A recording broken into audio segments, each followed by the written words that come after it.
Okay, greetings. This is the Dungeon Master, and we're here streaming session 2 of Dragons of the Frozen Sea. There were some technical difficulties with session 1, so just a quick recap for anybody joining us as well as the players. Eric is a druid from the local Norse themed village where our setting is, and he protects the wildlife and the people by guiding travelers, helping the animals and people find food when it's scarce, keeping fishing holes open, just all kinds of things like that. And he knows Ulf, a local wild man, ranger, Viking, fearsome warrior who stays in the area and has come across Eric in the wild many times.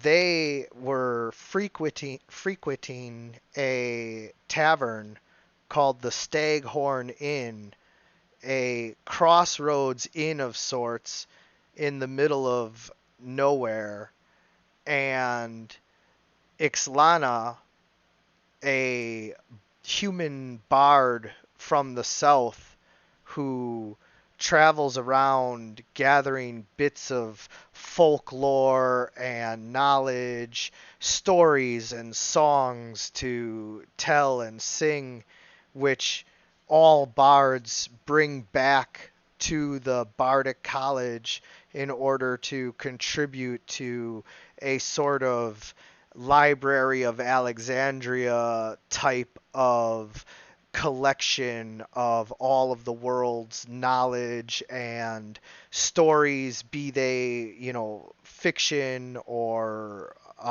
nonfiction, whatever is out there is collected by the bards, and they're kind of like a catch-all. Um, they're the Google of the medieval ages.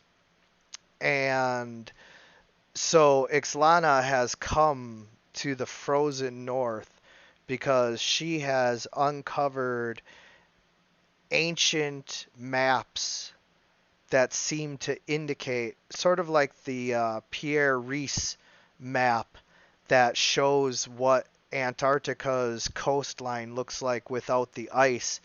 She has found maps that indicate that there are ancient elven ruins all over the frozen north here, and she intends to find them and uncover what ancient lore she can, because that would be a unbelievable contribution to the bardic knowledge if she were able to uncover something that no other bard has, ever discovered before.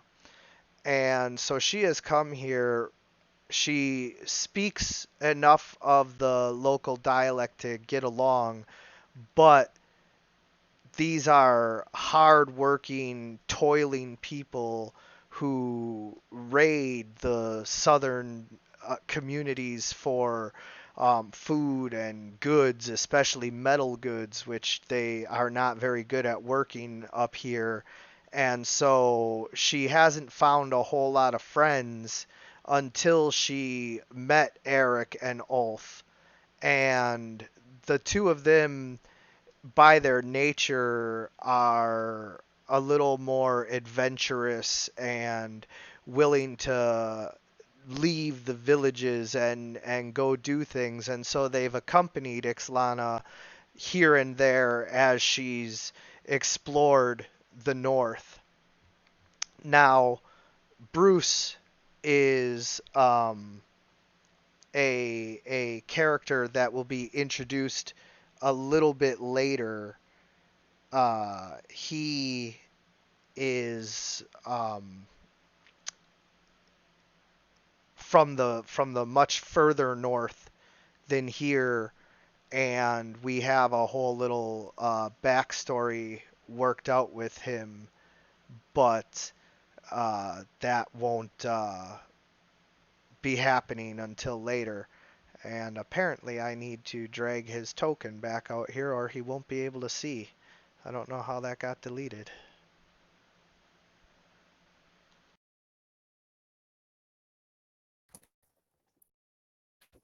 I can see just. Oh, your token disappeared off my screen. No, I just moved it to an out of the way place where I could see from where I had a best view. Ah, perfect.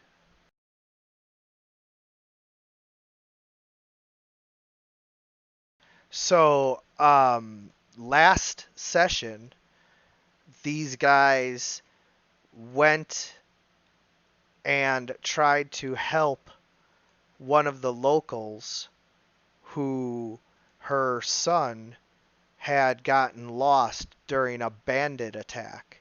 And she led the PCs along with another one of the local NPCs to go and track down where her son was last seen.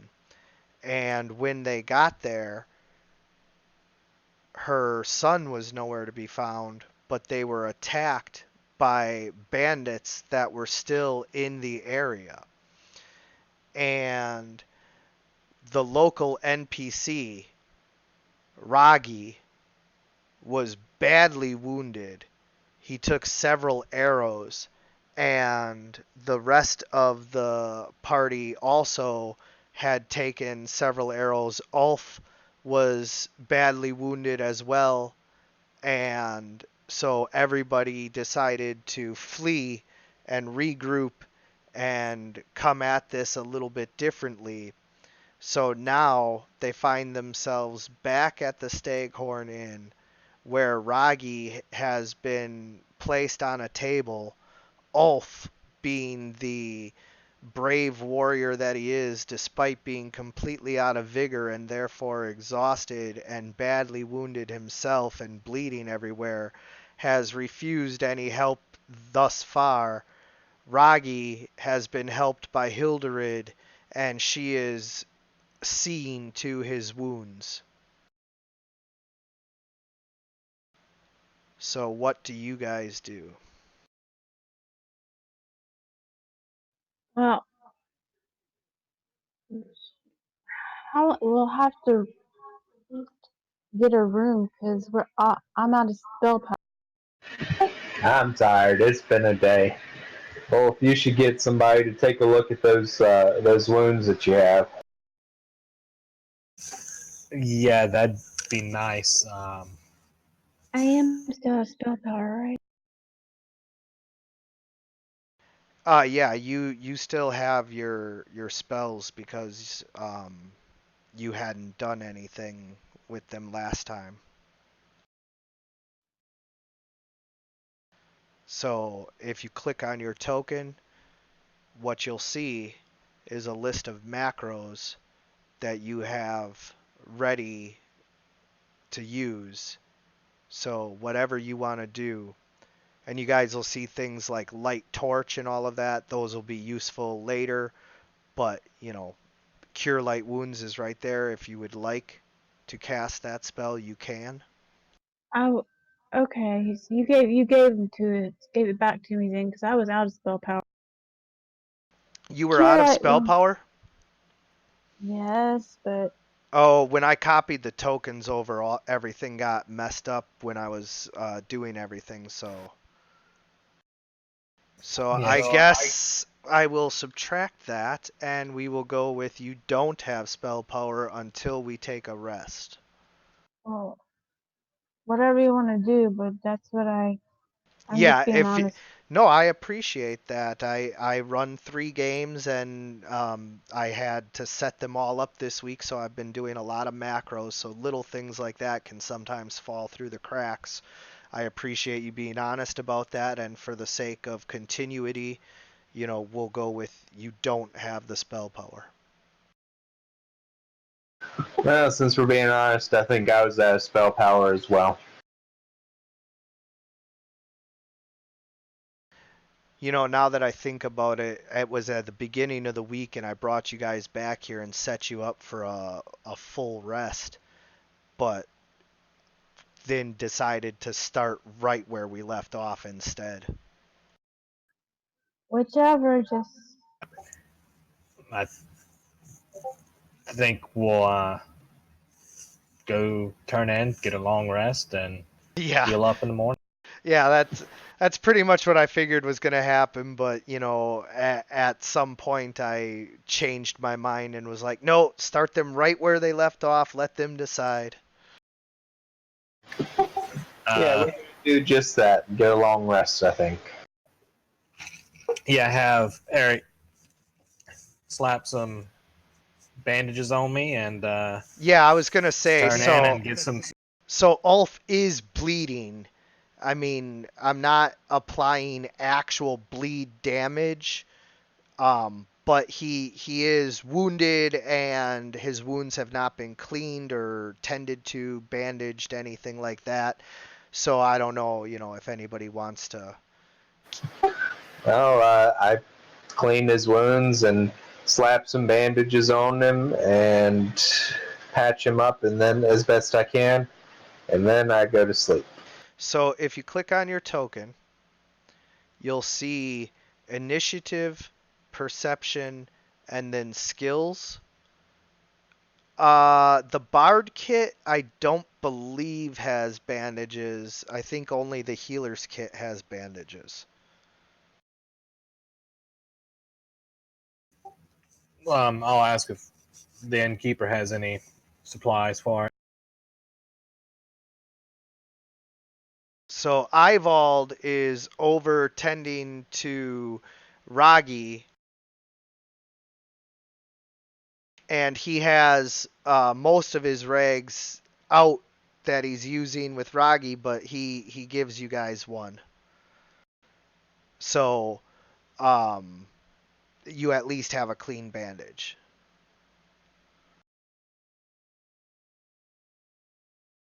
Yeah, so pulling up your skills list there, if you use the macro, it'll give you all of them and then heal. You roll an 11, which is enough. Yeah, there you go. So you roll an 11, which is enough to give him a basic cleaning and bandaging, but it's nothing special, so he's not going to get any kind of bonus when he takes his long rest. I go over there to. I'm gonna go over there and help because I also have a heal skill. Yeah, Is this absolutely. is this something that I could take 20 on? If you were to take the time to do that, yes. All right, I think I'm gonna do just that. Okay, so I don't have the sheets set up to take 10 and 20 because it's pointless. Just whatever your heal skill is plus 20, just tell me what that is.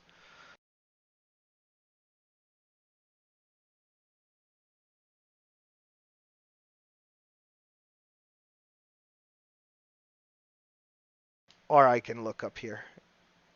It is a 5. 5, yes. Okay, so you get 25 by taking your time, and Ixlana is going to assist you as well. So since he's taking 20, would you be okay with taking 20 as well? I don't really know how that works. What does that mean? It means that essentially you guys are taking your time, and instead of trying to do it quickly, you do it over the course of 20 minutes, and you get a 20 as your die result, and so therefore you just take your heal Yes, I skill. also take 20 then. Yes, so 25 and 24 together helping is enough to where Ulf, even though you guys are only getting a long rest, you are going to gain the benefit of full bed rest. So if you guys go to the Discord, where it says DM notes, you'll see wounds and vigor, and one of the entries is how much you regain. So I'm gonna go switch to that now myself, and then we'll take a look at that together and replenish our wounds and vigor.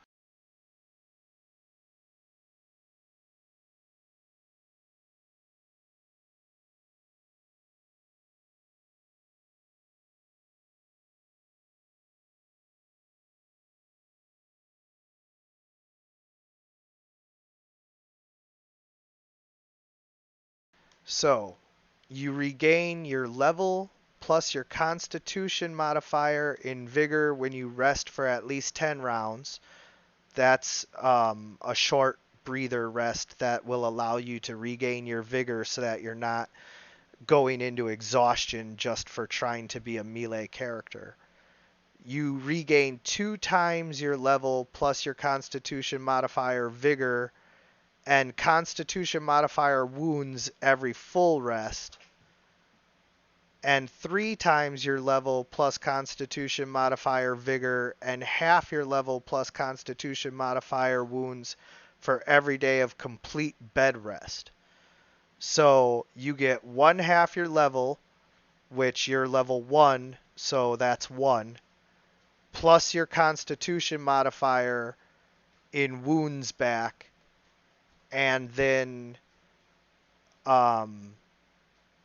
you also get 3 times your level, which is 3, plus your constitution modifier in vigor back. So everybody go ahead and apply the full rest for everybody except for Ulf, who is going to gain the benefit of complete bed rest due to the superior medical care that he received from Eric and Ixlana. Eric had some special druidic herbs or roots that he mixed in with the bandages to not make it magical, but just the best possible rest that you can be getting for normal non-magical means. And how do people go about applying that? Okay, so on your tokens, when you click on them, you'll see 3 circles. Blue is your spell points, which you just regain all of your spell points every full rest as per the standard rules. So you just click on the blue circle, Ixlana, and click +9. And then we'll do Ixlana for the purposes of an example. And we check her constitution, which I'm working on. is a +0. So she regains 0 wounds by resting unless she were to get full bed rest. So if you guys want to heal her arrow wound and not keep reopening the wound, she needs complete bed rest for at least the next 4 days. I'll go ahead and wrap her, bandage her up as well. Okay, so you take 20 Yeah, I'll take 20 on it. to go ahead and apply the same medical care to Ixlana. So now, Ixlana, you are getting the benefit of full bed rest. So you get half your level, which you're level 1, so minimum of 1 wounds back per day. So click on your token, click on the red circle and enter +1 and then enter. Thank you kindly.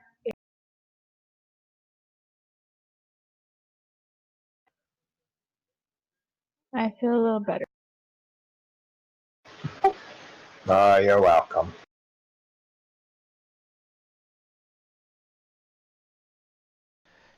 That's very true. You can use your spells the next day, and then without having to spend 4 days of resting, you can game the system and only spend 1 day resting, and you know get all your health back and all your spell points back. Bruce, though, would you please switch to Scotty? Oh, you did that for... I get it. You were pointing out as the player, not as the character. You're already on top of it. Good man. So, refresh my... I get my spell points back after a short rest, or does it have to be a long rest? It has to be a long rest to get your spell points back. And the long rest being 8 hours, so... Yes, it is a minimum of 8 hours that you need to not be doing anything more significant than, reading a book to fall asleep, stuff like that. We'll have to use magic to heal if we want to be able to go in 2 days. And don't forget that Hilderid's boy is still out there. The only reason that she's back here is to get Raggi the help that he needs, and then she's going back out right away.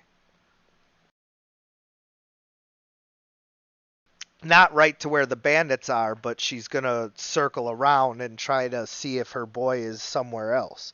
But that's the last place he was found. So she's determined to go back out unless somebody tries to talk her out of it.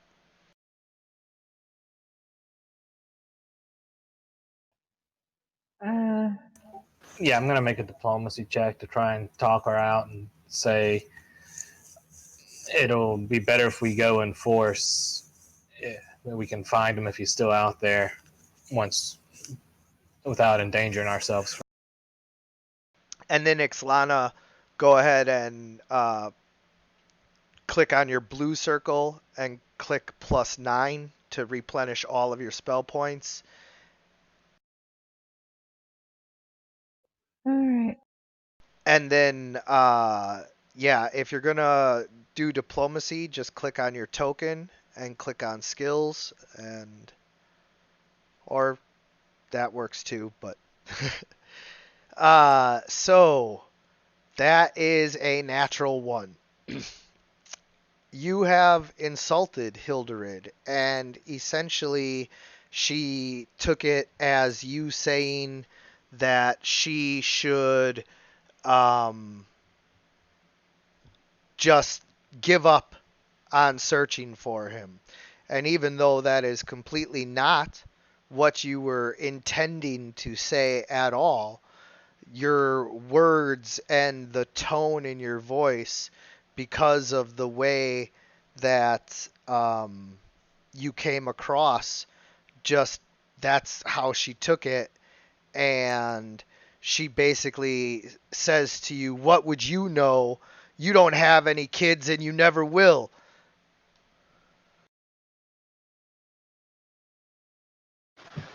Alright, I'll try to roll diplomacy as well, I think.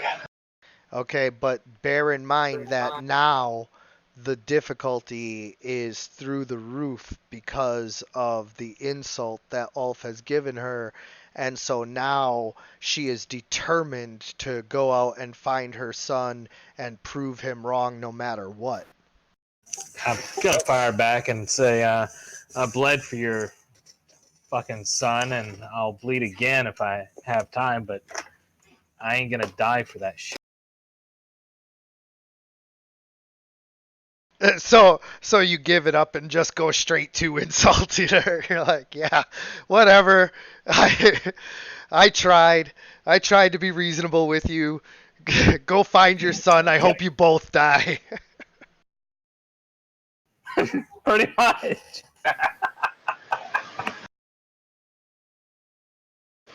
So when he's done making insults and making this a ridiculously hard difficulty class, I'm gonna go ahead and roll diplomacy anyway. I mean, I can't piss her off any worse than we already have. Yeah, until you roll a natural one, and then we find out just how bad it can get. She draws her axe. Okay, Hey, so that was a nat 19. 26 diplomacy check for me to try and calm her down and try and talk her out of it again.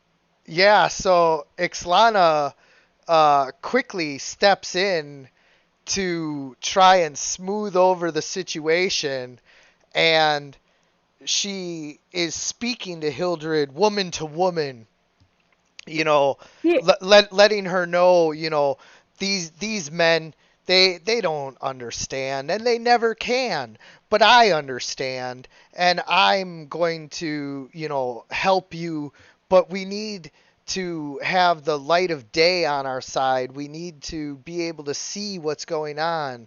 We can't just set back out and commit suicide. And right as Hilderid is beginning to calm down, Eric chimes in and don't. and is basically like, yeah, and you women need us men to be able to help you, and we're not setting out until morning, so you might as well just get used to it. And Hilderid has been, just absolutely pushed around enough and has had enough of the men telling her what's what, and just turns and storms out the door in a huff.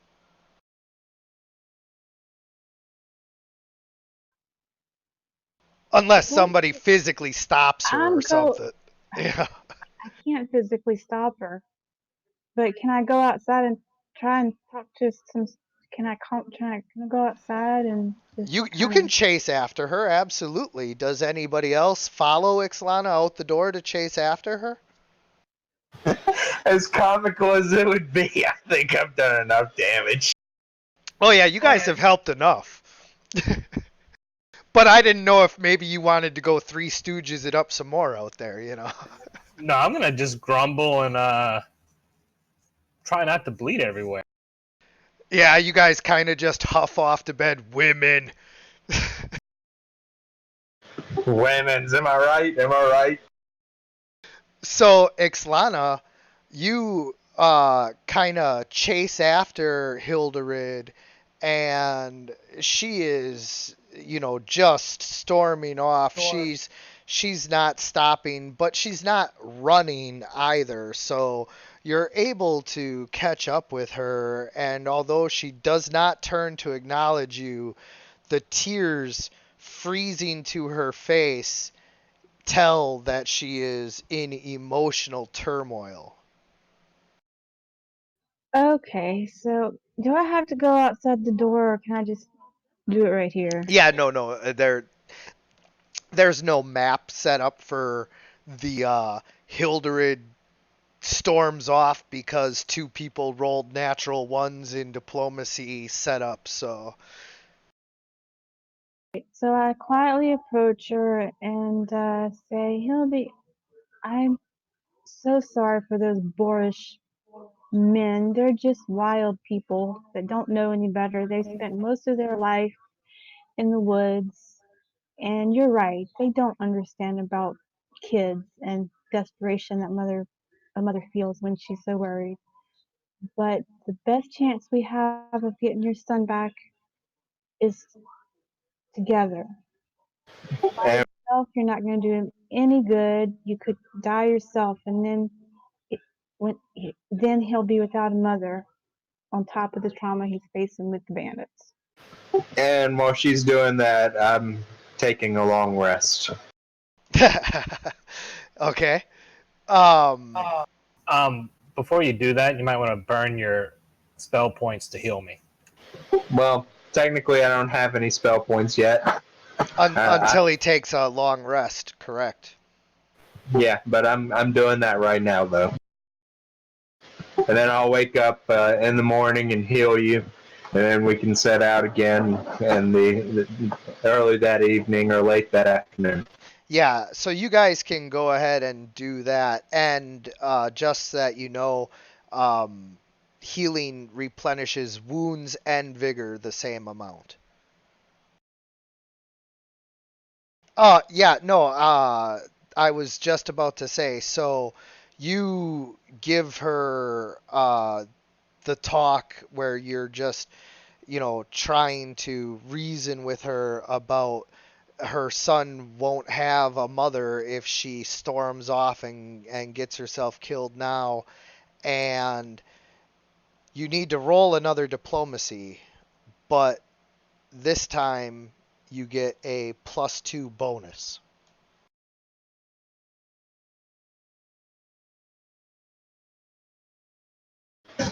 Please don't roll a one like we did. I'm actually hoping for another one.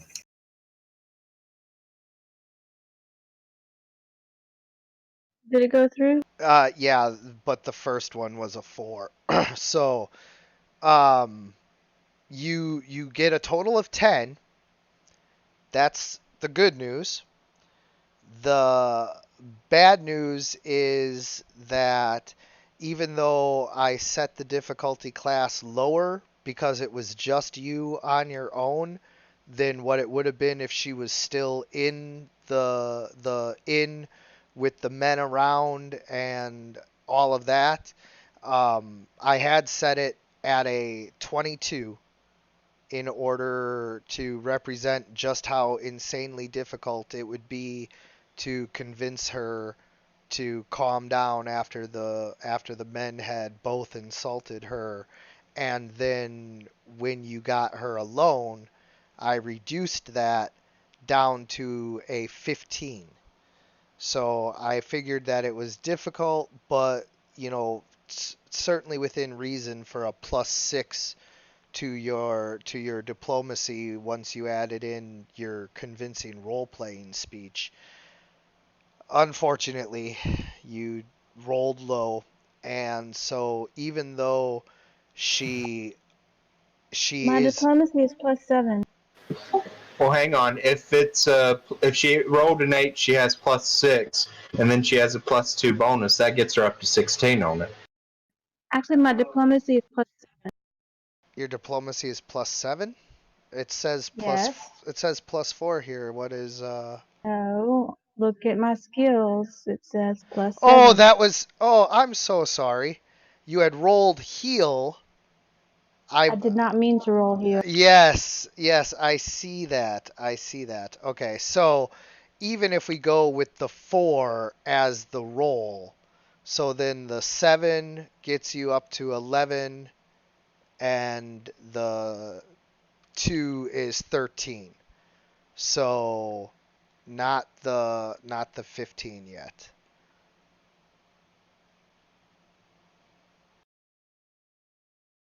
Or I could just say that because you rolled heal, that the diplomacy counts as the yeah. So let's go with that. Let's just Psychological heal plus diplomacy? yeah, your healing of her fractured uh heart did not go over as well, but your diplomacy did manage to convince her. Yeah, I mean, I can go either way with the story. I mean, her going off and getting herself killed is, story two. Might be a little sadder of a story, but not every story has to be happy.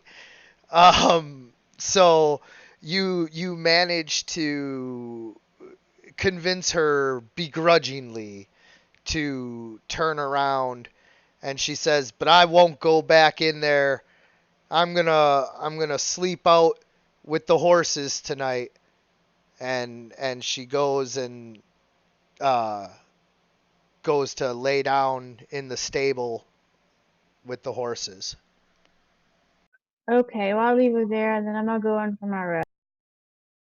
Yeah, you're like, listen, I'll talk to you, but I'm gonna go sleep in a warm room. So, you guys all go back and get your rest, replenish your wounds and your spell points, and now if you guys want to wake up in the morning and cast your healing spells, you're welcome to. Oh, I gotta ask, because nobody else is really skilled at it, do you guys also help bind up Ragi's wounds? Oh, right. Yes, I'll do that. I mean, it's just the right thing to do, but I don't want to force you guys. So, uh, No, you I t- just forgot. Thank you. yeah, you take 20 and you bind him up, so he will also get his level. Do I need to roll heal? No, you're just gonna take 20, right? Yeah, okay.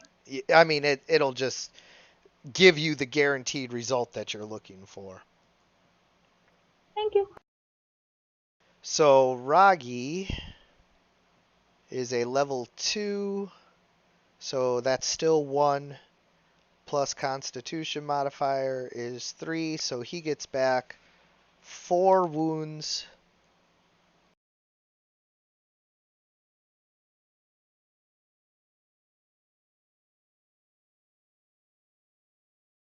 Yay!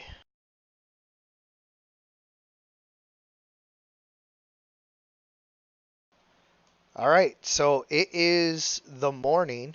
We're not gonna make you guys run off to your beds and come back out and everything because there's nothing important story wise that needs to happen overnight or anything like that. So, uh, you guys are awake again in the morning. What do you I'm do? gonna, first thing I do is I'm gonna cast Cure Light Wounds on North. Do we get back 1 hit point? You already did from Oh, last okay. night. Yeah, so that was your long rest, getting your 1 hit point back. All right. And how many hit points does he give back? Uh oh, it didn't say it in the. It's supposed to give a readout of what it heals, so I will That fix that. But for now, it is. I think it said +7 positive damage, or Oh, there it is. Yep, positive. yep, 7. It's under damage because you can use it to damage undead as well. Plus, you can do it to an unwilling opponent and make a touch attack. Which, oh, it didn't roll the touch attack. What the hell? Oh, so much macro work to do. I will make a note to fix the macro to make sure that you make your touch attack every time you do. Oh, I know why. I know why. Well, Because since I, because touch attack uses vigor, and because you're using it on a willing target, it only puts out the damage unless you're trying to touch an unwilling target. well, I assume he's willing, so I'm just gonna take 20 on that. How about that? Yeah, no, you're good. You don't have to spend any vigor to try and wrestle him down. He's not a toddler that you're trying to get a diaper on. And he's I not doing the also atomic healing spell. butt. Oh, sorry. One of you talk. It's okay. I just didn't hear what either of you said because it was coming through crossed.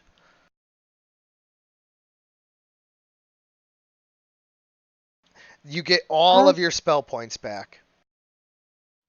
right. I'm also curing cure light wounds. I was gonna say. On yourself or who?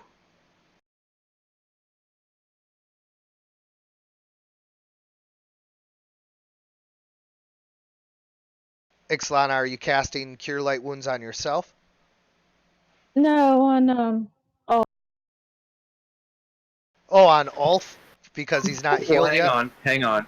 Did Ulf take his healing from my cure light wounds? Yes. Yes. All right then. So, Ixlana, if you did do that on yourself, you would give yourself the full 3 hit points that you're missing. how many is all? Ulf is missing I'm down 7. 7. You'd rather give it to Ulf? Yeah, I think so. If I can find. He's down over here. You got to spin your token around.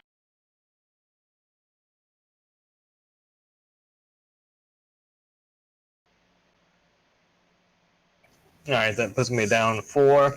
Um, so about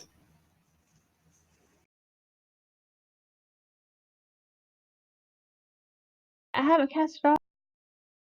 It's okay. You cast it already, so just take the 3 points and apply them, which he already did, because otherwise it'll drain you of 3 more spell points if you cast it again. Okay. so is this still the next day, or are we now 2 days Oh after no, oh the? no. This is the next morning because Hilderid is already up and getting ready to go, and Ragi is determined to go again as well, even though he's still pretty badly wounded. We should try to convince them to go in the afternoon, I think. That way we can have another long rest. Oh man, I don't know if Hilderid's gonna take that well. Her boy's already been gone for all overnight, so she's ready to set out. Ixlana, she likes you better. You should try to convince her. If we lose the trail, we'll never find the boy. I think we go, but go cautiously. While she's talking to her, I'm gonna talk to Ragi and ask him if he's up to it.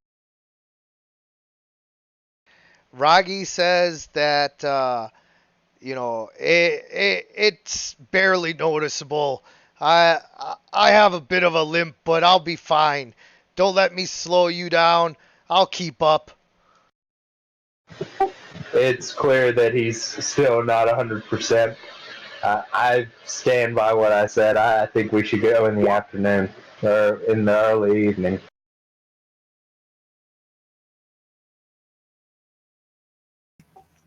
You're not gonna be much good to us the way you are now. We can go later, or you can stay behind. I can't be the cause of you guys staying behind. I'll stay behind. You guys go find her boy.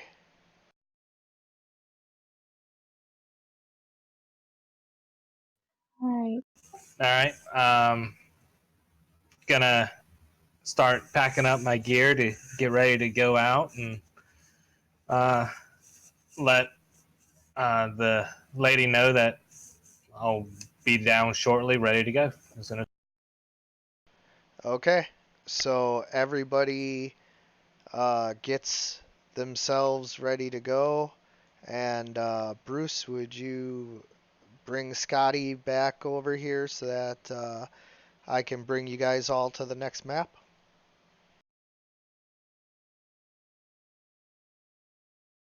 Done. Thank you, sir.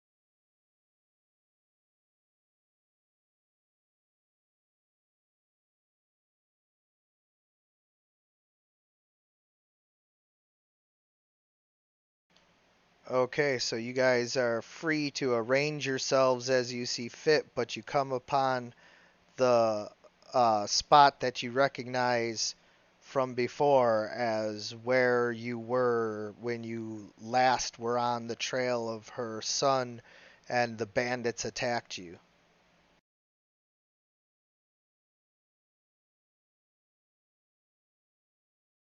The map didn't quite load The for map me yet. hasn't changed. Oh, I'm sorry. I forgot to.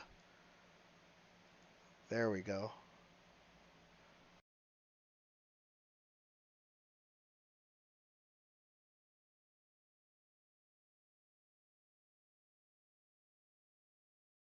And I just realized that Bruce should probably be able to control and see what his spirit hawk is doing. There you go. Now you can see through Star's eyes and move her around the map. Excellent. I'm gonna ask everyone to wait here. And I'll scout ahead. Okay, are you trying to be stealthy? Oh yes, stealthy sir. Then I think you know what you gotta do.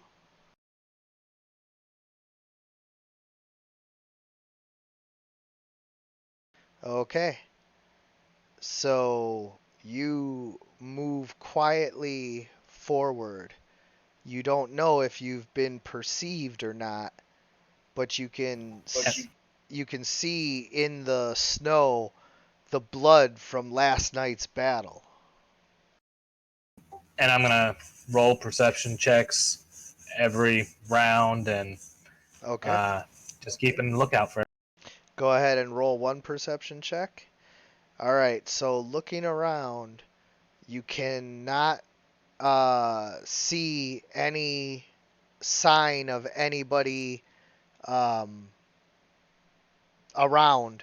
The bandits that were here appear to be gone.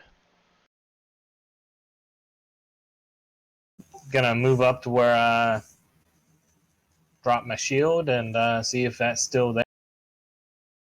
Your shield is still right where you dropped it at the base of the hill leading up to where the bandits had set up their ambush.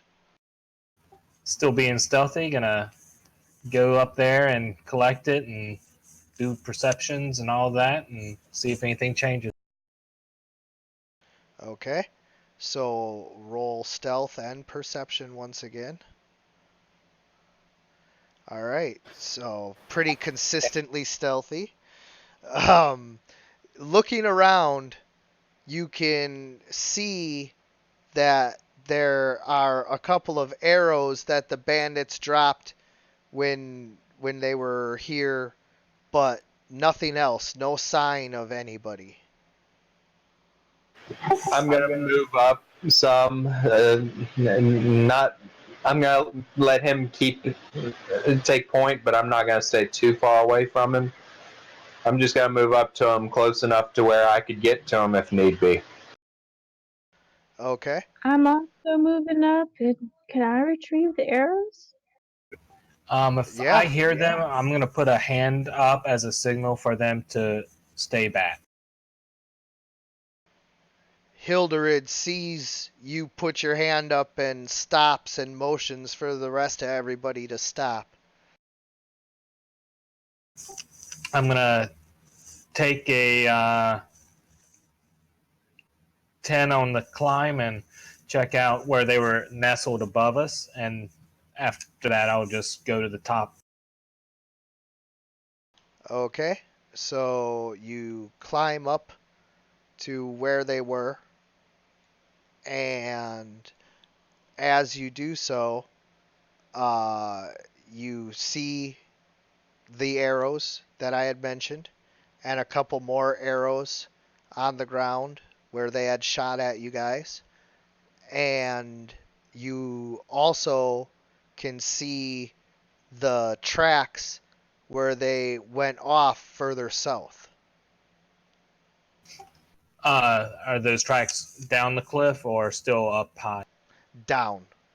They had only climbed up here in order to ambush you guys. All right, I'm gonna climb back down and then motion for everyone to meet up, and then we'll have a powwow.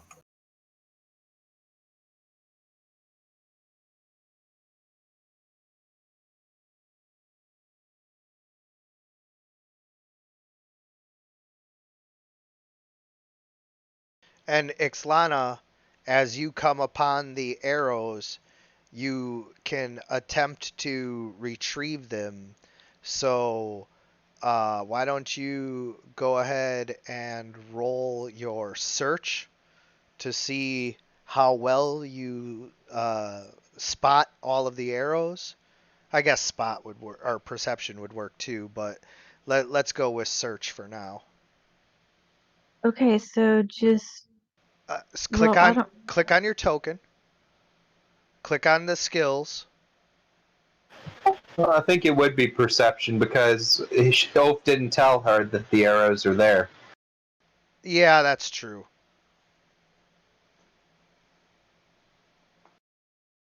So you see some arrows. We're going to go with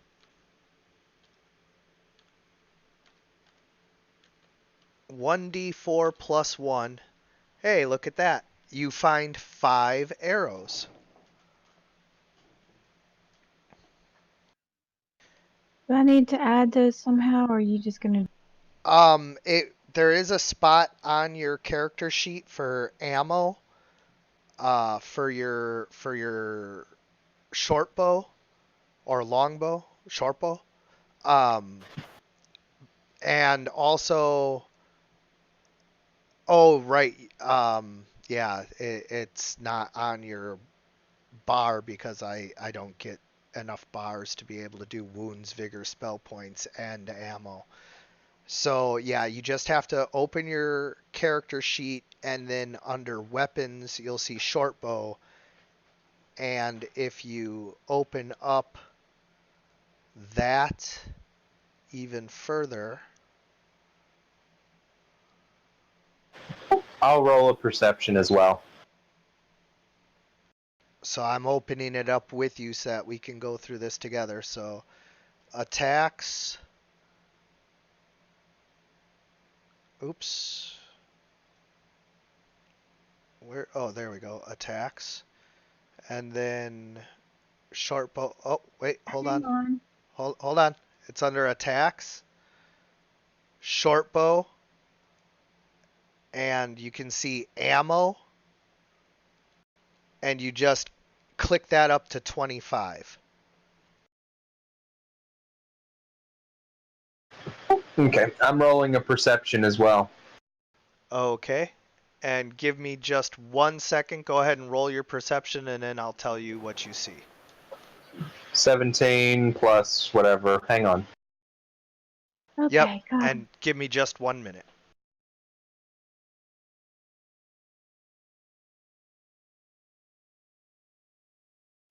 So the total for me is 22.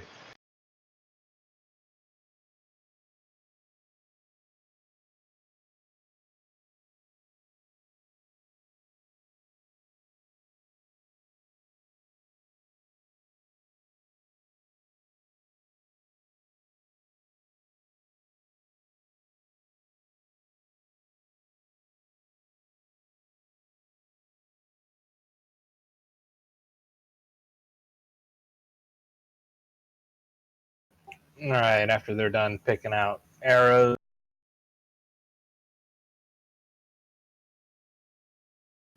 gonna point out the tracks to them and say they went off south. Um, gonna ask Hildred, how far away are we from where your son?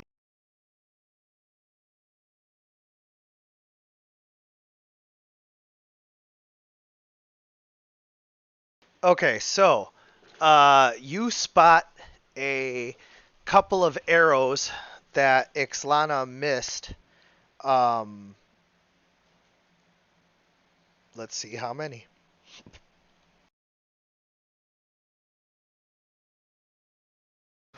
Okay, I rolled 17 plus 5, that's 22. And.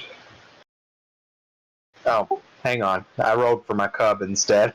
Whoops. Okay. So you thought you had found an arrow tucked behind a rock, and you did, but it's just the broken back end of one. So when you pull it out, it's not a full arrow. Um, Okay, so I rolled for the cub by mistake. and then you Uh, got the same result. Nice. and then I rolled for Eric just now. He got a 22. Yeah. So yeah, like I said, you went to pull out an arrow that you thought you saw sticking out from behind a rock, but when you pull it out, it was just the back end. The front had been broken and snapped off, and you don't see it. Not that it would matter anyway. You can't tape them back together. So you found a broken arrow.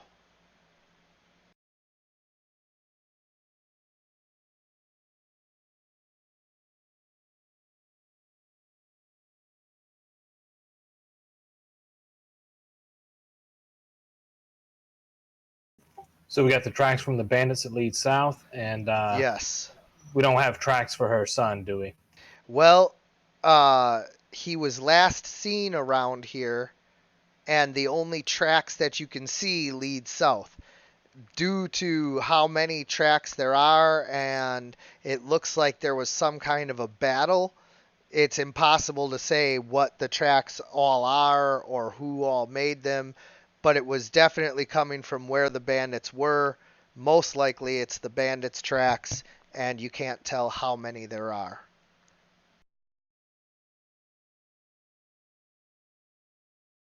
And it's possible that the bandits have her son.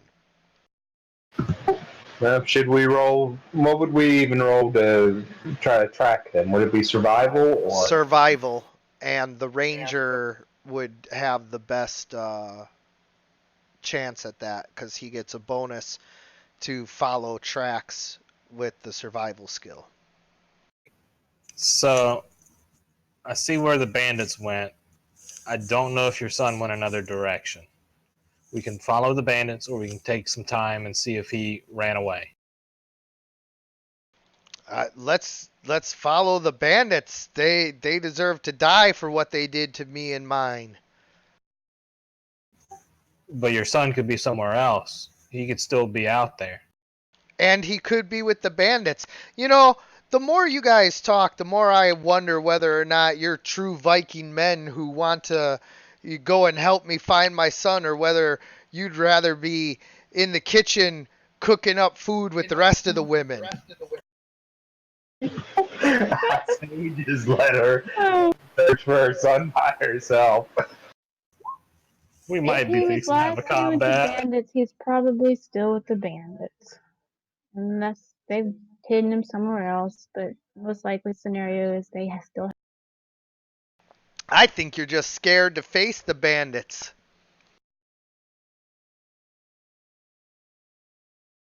I think I'm scared to listen to your mouth keep flapping. Quit! Why are you making it so much harder? We gotta work together. Shut the hell up. Just stay back and quit stomping everywhere. And I'm gonna start following the track. Okay, so go ahead and roll for survival. And I'm gonna do it stealthily too. Okay, so you think that you're being really stealthy as you kind of zigzag back and forth, but you're just like in the open, so like there's nothing to really hide behind or anything, and everybody's You just walking on the same snow, so you look like you're trying to be stealthy, but there's not really any stealth to be had out here in the open, so it just kind of looks like how when people walk in the pool, how they walk a little funny. You look like that, like somebody walking in the pool out of the pool. Like, just what are you doing? You look weird. Yeah. And so you very accurately follow the trail.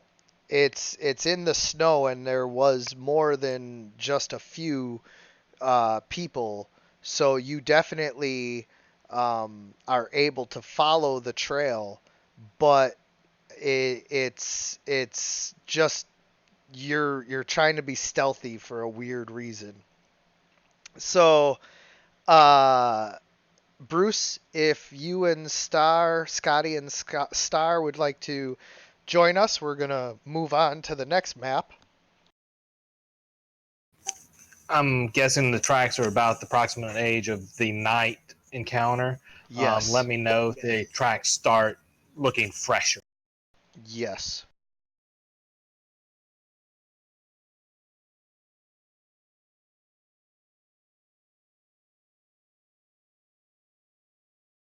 So, you start to see fresh tracks, and you come to a small rocky outcropping, and there is a fortified encampment by this rocky outcropping, and I'm going to put you guys on the map, but just so that you know, you spot it further away than this. I'm just putting you on the map so that you can start to see what's going on.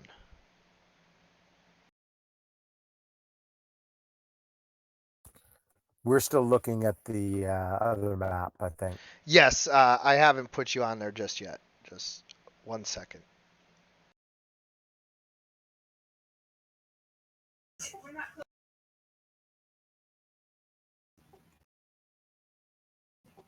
Okay, so once the tracks start looking fresher, I'm going to put a hand up for everyone to pause, walk back to them, and say we're getting closer, and then you guys need to be quiet, keep it down, and we'll get them. Do we need to change maps? I'm still on a rock with snow.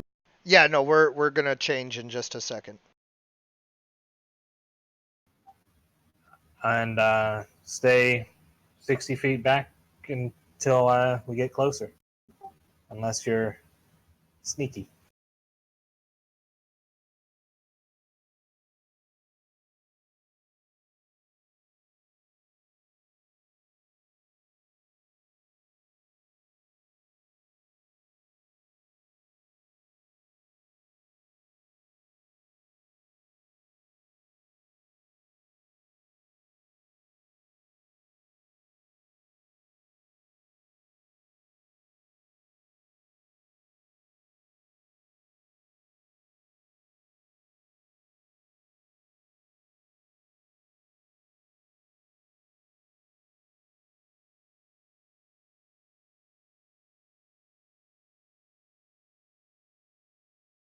Okay, so that is what you guys see is a fortified encampment with wooden log walls and even little watchtowers set up on the top of the outcroppings. Although, um, if you roll perception, I can give you a more accurate description based off of how you roll. I'll roll perception to see if we can do that. So, Ixlana and Ulf, you guys notice that there is nobody manning the walls or the watchtowers currently. Okay, so how far away can we see from where we are? It's how far is the watchtower? Um, well, okay, so the field of vision is set up for 40 yards because that's about how closely you can see accurately enough to determine exactly what it is that you're looking at, which, once you see the token and everything, you can identify, okay, goblin and all of that. Everything else, obviously you can see big things from a very long distance away, and you can see other things from very long distances, but like you might not be able to quite make out what they are. So you guys have seen this encampment from about I'd say a half mile away. You started spotting like a little something sticking up out of the trees, and it was obviously man-made. So you could tell that there was something up there. And then by the time you got within 200 yards, you were able to start to make out like some of the walls and watchtowers and all of that. And then now that you're within about 100 yards, with your awesome perceptions, you were able to tell that there is nobody up on moving back and forth across the wall or in the watchtower. How high up is the watchtower? The rock that the watchtower is built on is approximately 15 feet tall, give or take. It's a little bit taller than the walls, and the walls are around 10 to 12 feet high. And then the rock is a little bit taller than that. And then the watchtower is probably 5 feet above that. So, like 20 feet. Okay, so could I do a climb and stealth check to get up there to get a better view? Yeah, but before you do it, I'm gonna motion for you to stop, and I'm gonna point to myself and say I'm gonna then point up to the cliff and put a hand up to motion for people to just wait. I'm gonna let them know I'm gonna climb up there, and then I'll let down a rope. So I'll make the climb check, and it doesn't look like it's a hard climb, does it? To get up the rocky outcropping Yeah. yeah, it's a pretty difficult climb. And real quick, Bruce, did Scotty and Star make it onto this map? I don't see them. Yeah, I just stuck the tokens in the lower right corner to stay out of the way. Ah, okay. So yeah, no, it looks like a very difficult climb. I'll take a 20 on it, and I'll keep an ear out for if I hear anybody. So roll perception now that you're up to the rocky outcropping. Okay. So as you're taking your time starting to climb up this rocky outcropping, um, you can overhear the bandits talking. And they're talking about a battle that just happened. They seem to have lost a number of their men trying to rob a couple they had run across, and the man had run away, but the woman stayed and fought them and killed several of their men before they were able to subdue her and take her prisoner. And now they have her locked up, and as soon as the boss gets back, she's in for a world of torture. All right. While they're talking, I'm gonna tie the rope off, let it down, and help people get up and as quiet as I can, and then I'll climb the tower after that. But we'll let people get up here. So I guess I'll do a stealth check to see if anybody hears me while I go towards the. Okay.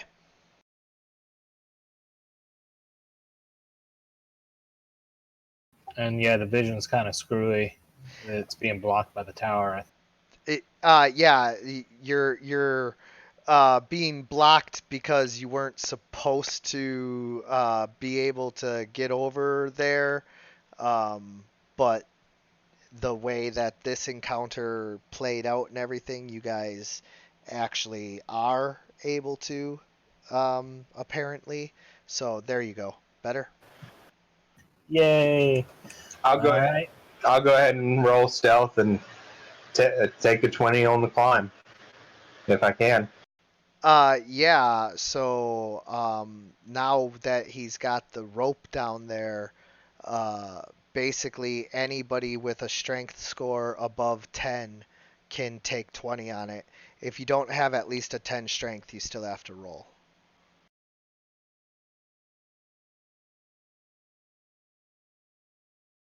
I have a 10 barely, so yeah. I got 10. I have more than 10. Yep, then you're good.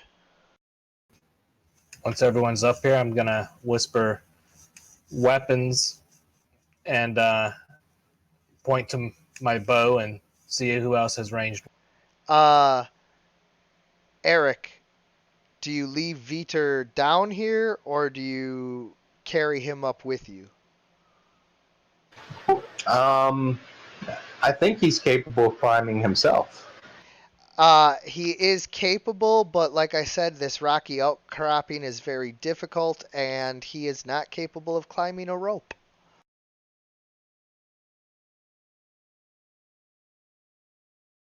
The tower can only fit two people without, like, risking jostling each other off. It's not exactly, like, the biggest or most stable platform. Okay, Alright, I'll leave well, a bear down there to keep watch. I'm not even up there yet, so. Would you like to be? You see a hawk flying around. I Which would make sense that Way Star would high be. altitude. Yeah, Star would be circling So right. high up they probably can't even see it. Yeah. I'm sorry, Ixlana. Did you say you wanted to be up there? just a minute.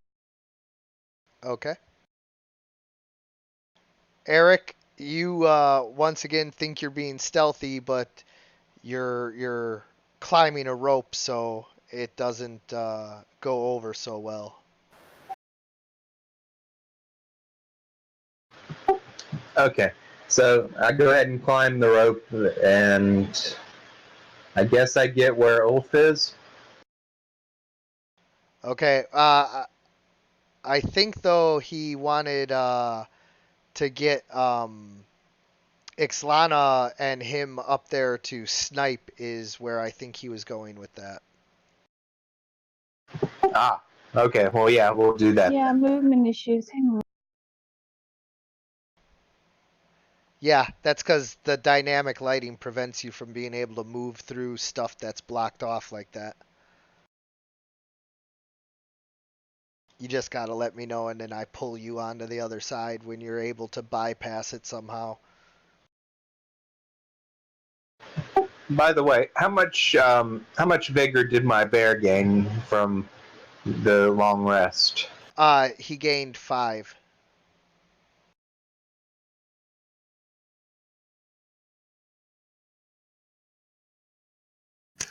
All right, so gonna point to both the women and ask and whisper, "Cover us," and wait.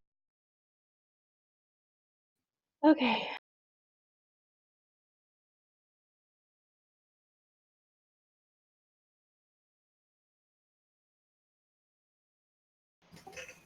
Okay, so Hilderid also climbs up and crouches down near the platform with Eric. So Eric and Hildred are ready to, jump down and attack, and you guys ready your bows. So now what? Uh,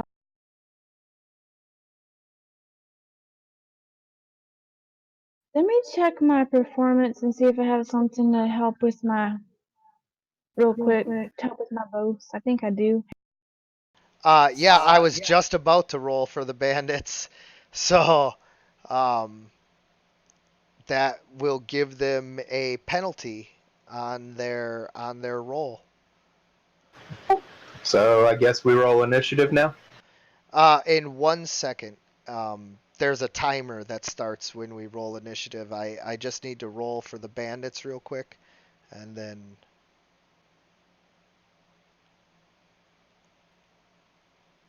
Y'all might have to help guide me through this.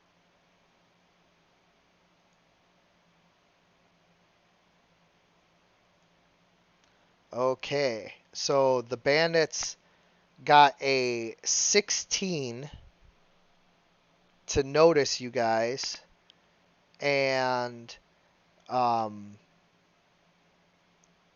Ixlana had a 7, and Ulf, what's your stealth check?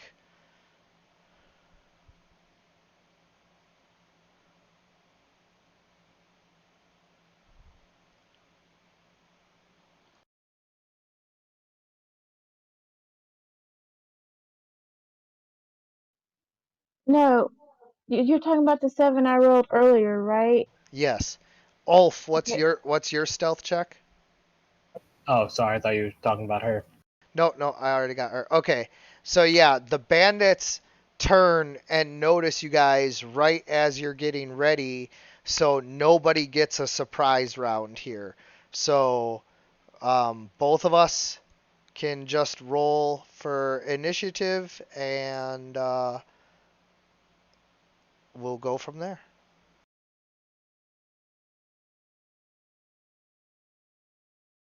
Well, that's not a great start. It's a perfect start. What are you talking about?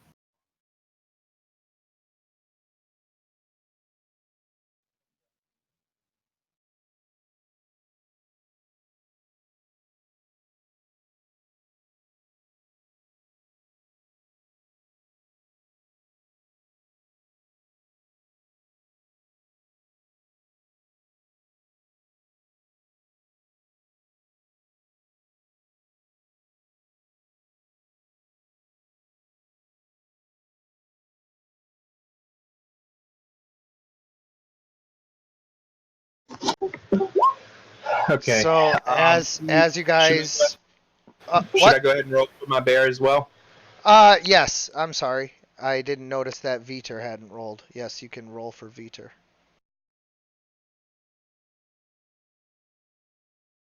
Perfect. So as you guys remember, there's a countdown timer of 300 seconds, 5 minutes per turn. If you need more time, just let me know. And if you have any questions or anything, I'll try to help you.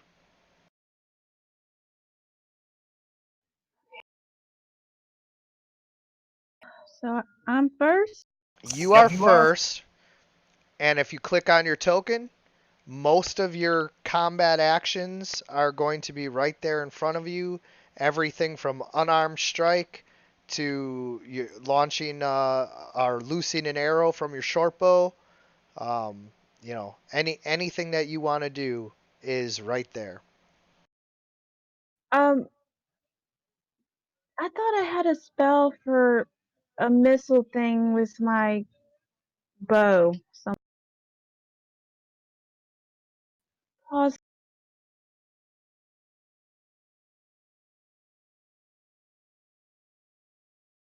Yeah, you can hold your action, and you can ready an action, and spell for a missile thing with a bow. That I don't remember.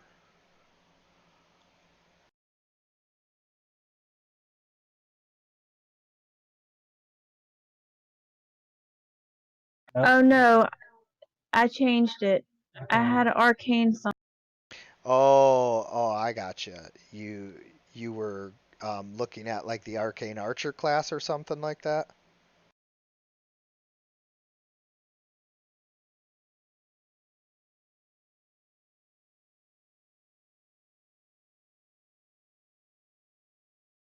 Alright, I'm gonna perform.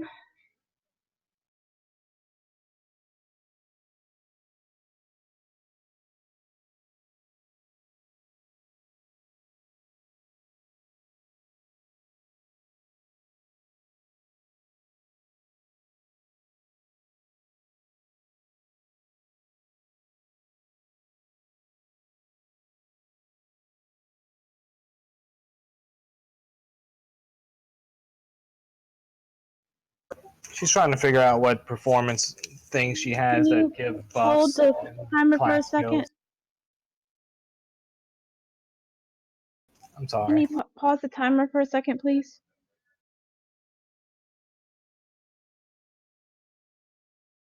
Yes, I am.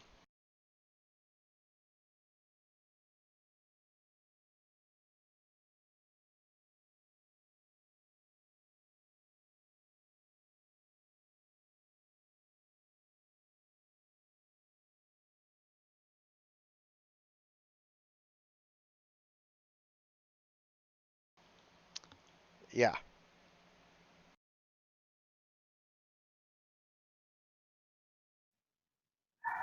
I think what you're looking for, babe, is the Inspire Courage performance. It gives a +1 morale bonus on saving throws and a +1 confidence bonus on But where attacking does that? Where weapons does damage rolls. and do I even have it yet? So bards can use the perform in order to inspire confidence, courage. You know, they have various things. So, like he was saying, if you're looking to do that, you just simply announce that you would like to use that. Um, I don't have a macro set up for it just yet because I'm trying to make it work with the other characters to be able to give them that morale bonus so that it auto applies it. But so far, I am running into issues with it. So for now, Okay. just announce that you are using your Inspire Courage, and then everybody knows that they get a +1 morale bonus to attack and damage. Yes. Yeah. Yeah. Okay, so that's okay. You can start the timer again. I'm inspired. I did press the. Okay. So, uh, you summon your instrument and begin to play, uh, and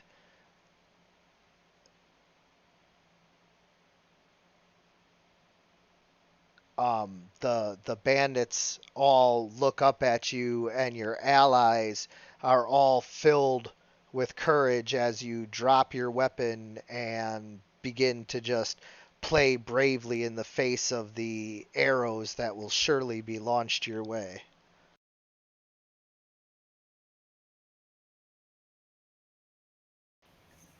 Click done for your turn if that's your turn. She would have to scroll up quite a bit, so if it is your turn, I'll click done for you. Yeah, go ahead. There you go.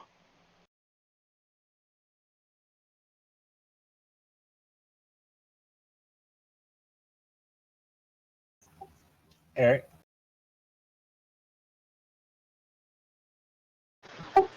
Okay. Am I close enough to get to the bandit and attack? Melee range? Not yet.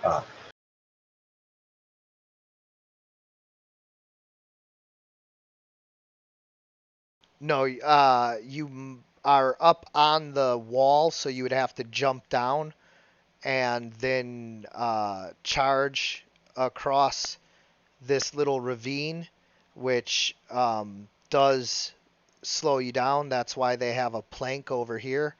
So you can try to jump across, Otherwise, you have to slide down and climb up the other side. How far down the cliff wall is it, and how far of a jump is it across the ravine? It's about Don't you have a range spell? It's about 20 feet down, and it's about 10 to 15 feet across the ravine, depending on which point you jump from. Are there any points in the ravine that are higher on our side that it's low on the other side?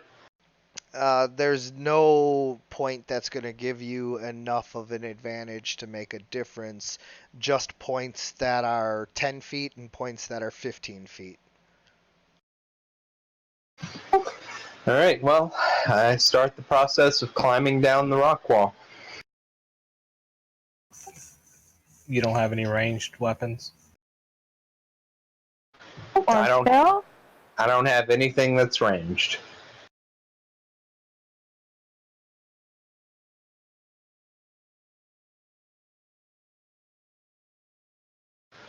And obviously, I yell for my bear to, "Hey, get your butt up here!"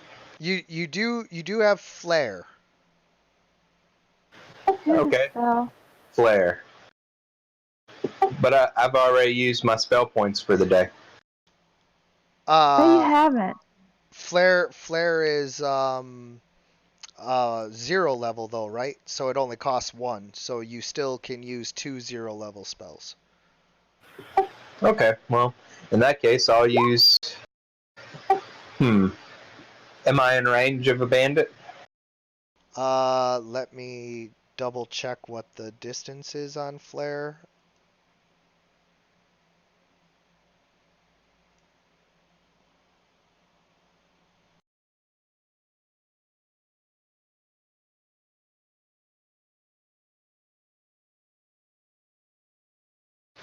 $25 feet. Then I don't think so. Yeah, no, definitely not.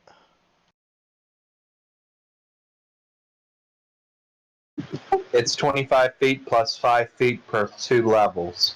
So Yeah. I'm No, guessing that. the closest bandit's 35 feet away. You can ready an action. Or you can climb down or jump down the wall that you're on. Because it's only 10 feet, you wouldn't take any damage. And you can jump down and begin to move down the rock wall, like you said. So if I jump, would I still be able to cast flare? Yes. Okay, I think I'm gonna do just that. All right, so you jump down off the wall and take a 5-foot step forward so that you're within 25 feet of this bandit here, and then go ahead and cast Flare on him.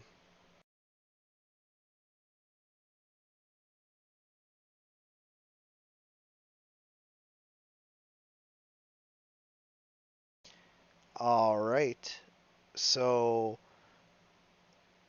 he needs to roll a Fortitude save.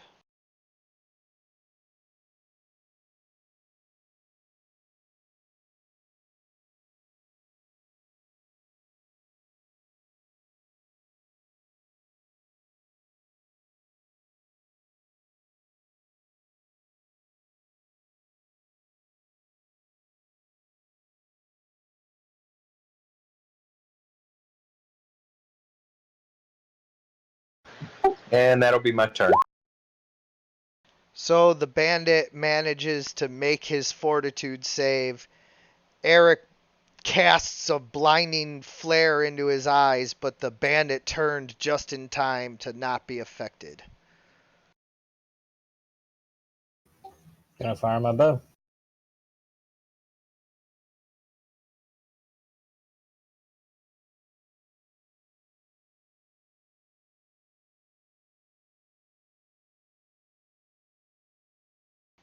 Was that at the bottom, bandit? Yes. Okay. Uh, you fire your arrow at the bandit. However, um, it misses, And you have the fatigued condition on. I need to take that off of you. So if you go, I'm going to do it, but just to show you, if you go under your character sheet and then conditions, set conditions, you have fatigued on. We just take that off. And set buffs. Yeah, you're not tired? Okay, good. For whatever reason, once you become fatigued, it doesn't take it back off once your vigor goes back up, and you have to manually take off fatigued. But you missed anyway, so.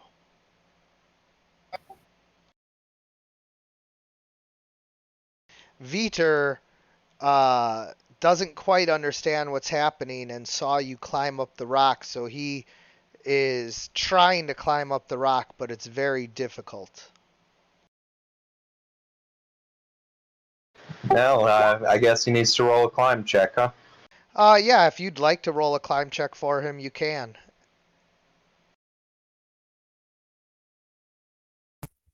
So Star is watching from above, of course, in the cone where Star could drop down once.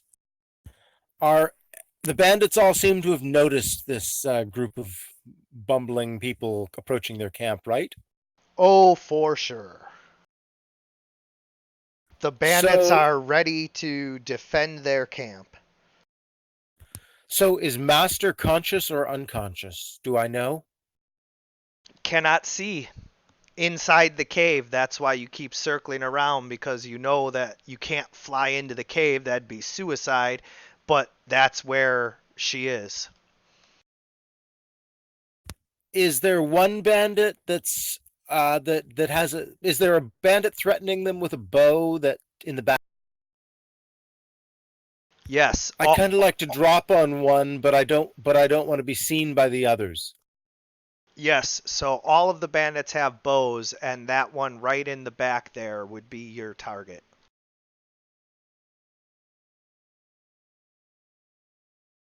Okay, I'm going to do a diving drop on that bandit, more for the purpose of distracting it from shooting a bow than killing it. But whatever works.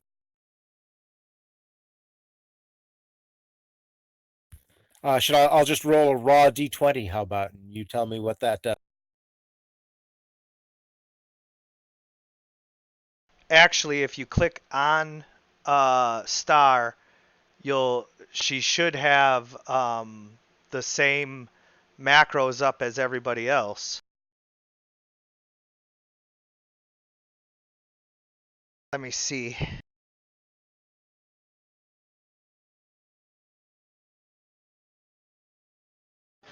By the way, a 13. Yeah, Right, you are. So I hadn't even been trying the macros. Just a moment. yeah, so try talons.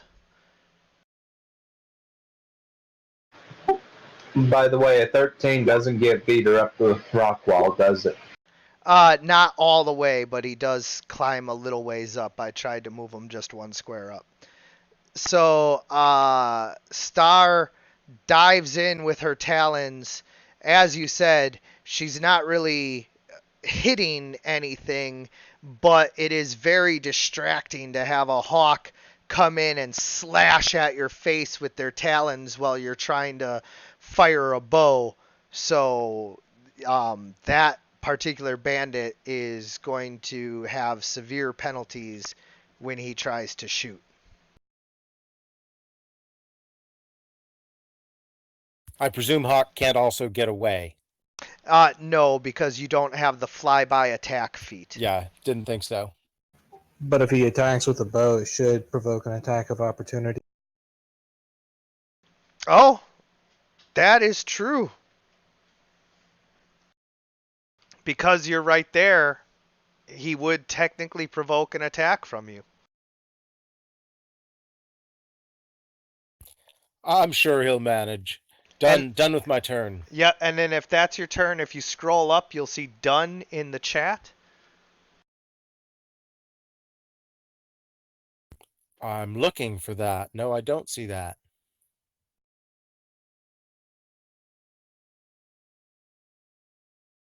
Got it. Thank you.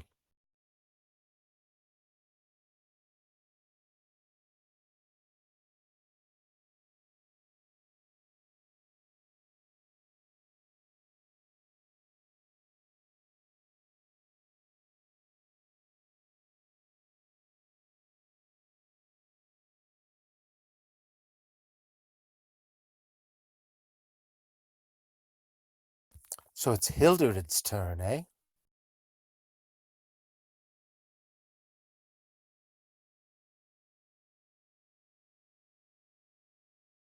Yeah, so Hilderid is going to follow Eric and jump down off of the wall.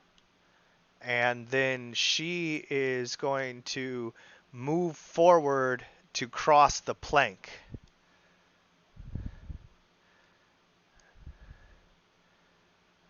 And she will ultimately charge the bandit and attack with her battle axe, swinging with all of her might.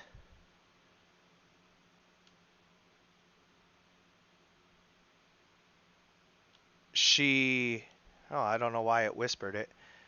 She misses the bandit because in her rage she swung too fiercely, and as you guys all know, sometimes the more power, the less accuracy. So she misses. And it looks like I have to fix her token and make sure that she's not whispering. Okay, so now the bandits go. And the one that was charged by Hilderid is going to drop his bow, draw his short sword, and attack.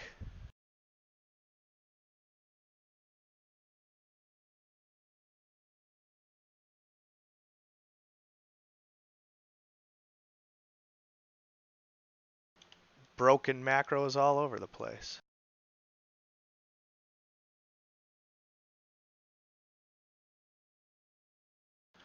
So the bandit hits. Oh, no, misses Hilderid. And the next one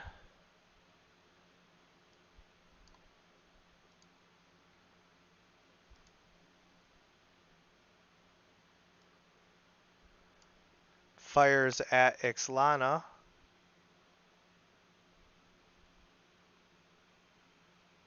Missing.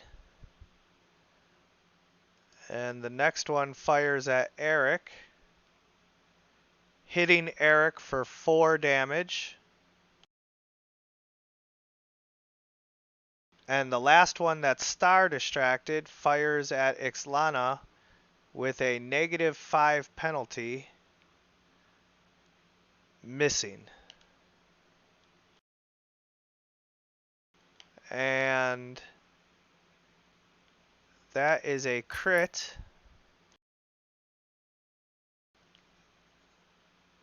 Star slashes at the bandit, critically wounding the bandit, leaving a nasty, jagged cut on its face. Does he catch the bandit's eye? Maybe. Let me go ahead and roll percentage to see if that happens.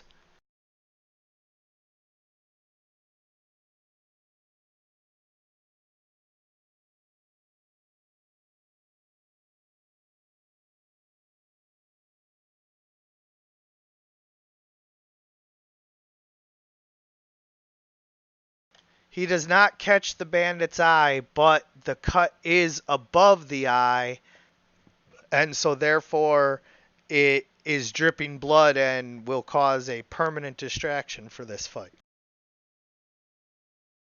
And give me just 1 second. I need to fix 2 of these macros. Shouldn't take long. I should be done before my turn would be up.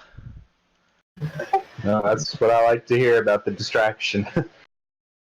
Yeah, I mean, it works, for what you wanted.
Okay, got that one fixed.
All right.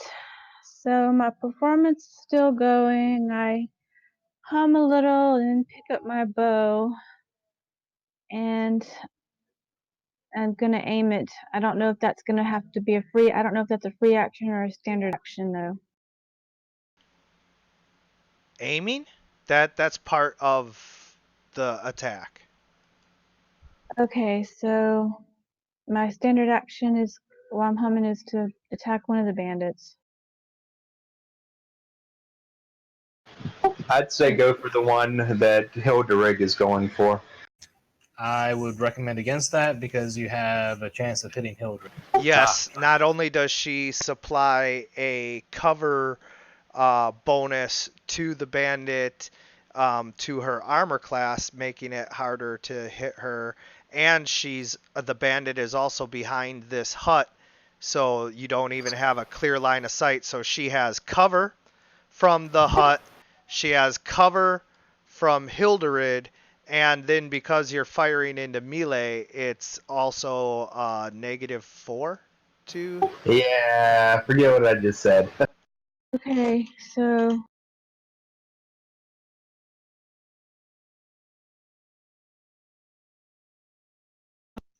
my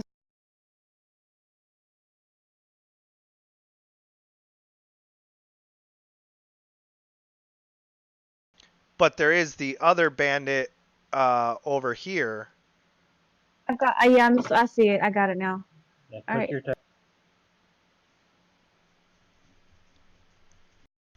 Now you guys are higher up, so it's not like they're getting complete cover here.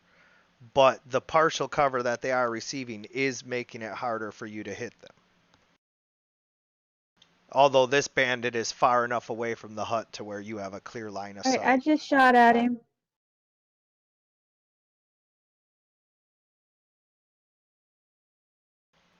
Just Did it wait. hit? I'm just waiting for something to pop up here. I arcane strike the bandit closest to me. I don't think it went.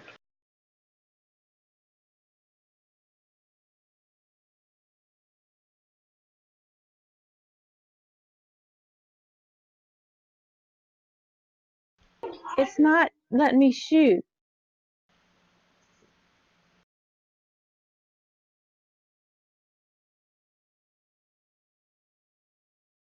And you're using the longbow macro on the token? Short bow. Or short bow, yeah. Is it wanting you to select a target? Yeah, I did. It didn't do anything.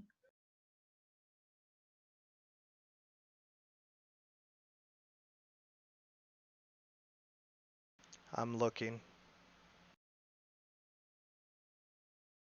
I've actually hit. I've actually shot twice, and it's not because I didn't do anything. There's no character found for Ixlana.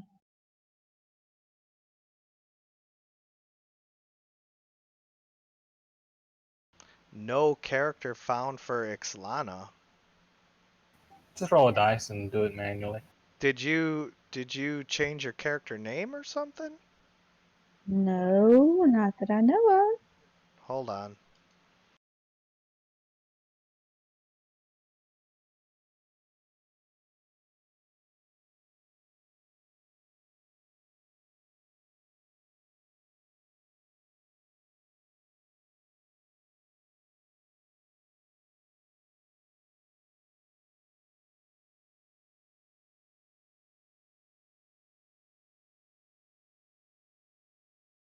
One second.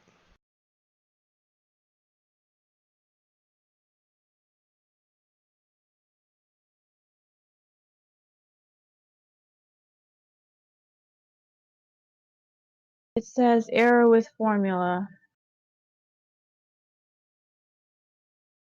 It's get me.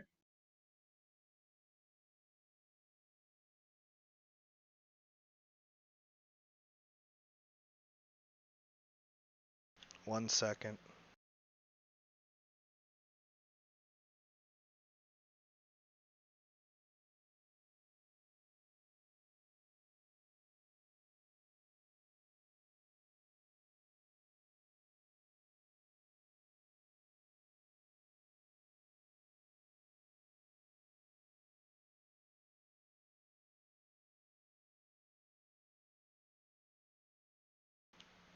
Whoa, what is going on?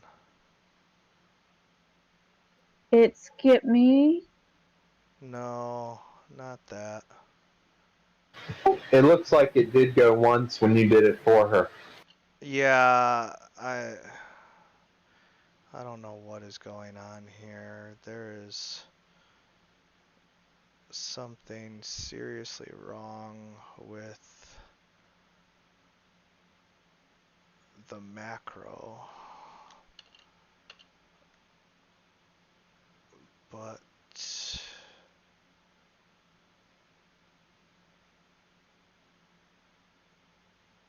I think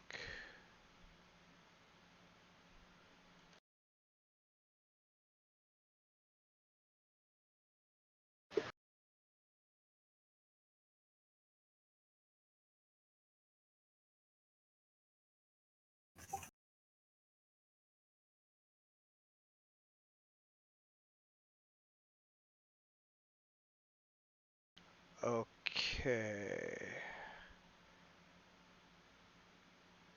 So now, oh, I know what the problem is. Okay, hold on. Let me go over here and take this off of here, and then that should work.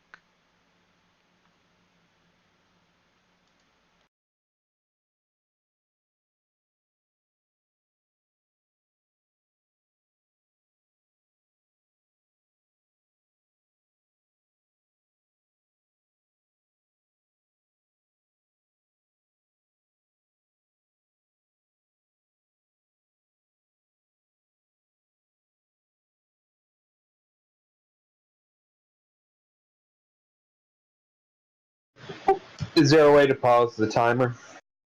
Yes, one second.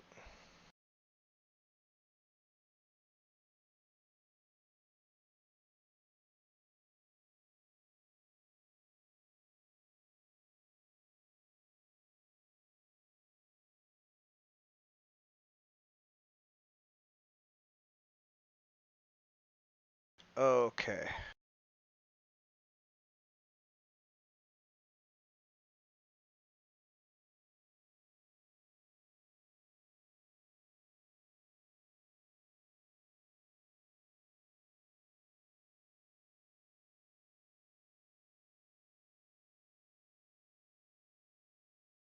Okay. I don't know if that fixed it or not, but I will figure out the rest of it later. Um, for now, uh, what I'm going to do is this. Hey, what gives? Go back up there.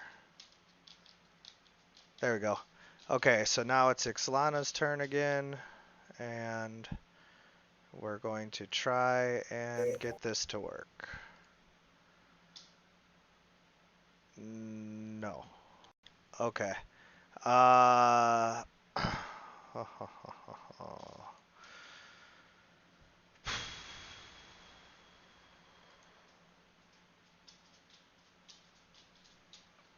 don't understand. Was something added or changed from the macro? Pause it again. I don't remember how to roll. I like just checked all of these macros and everything was working.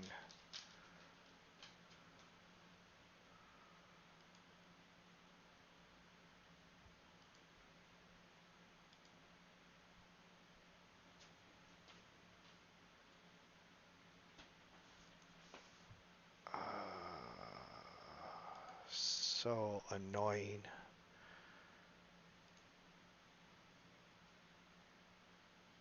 Oh, right here. Okay, yeah. Boom. And I rolled. boom. And save. And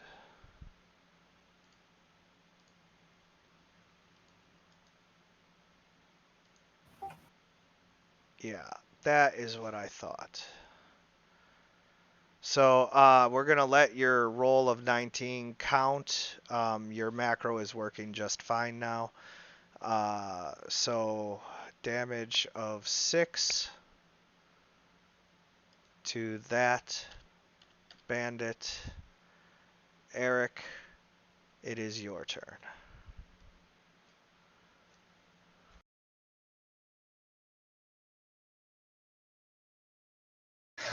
Okay. How far across the ravine is it? It is from right in front of you, 15 feet, And how far down is it? 20 feet.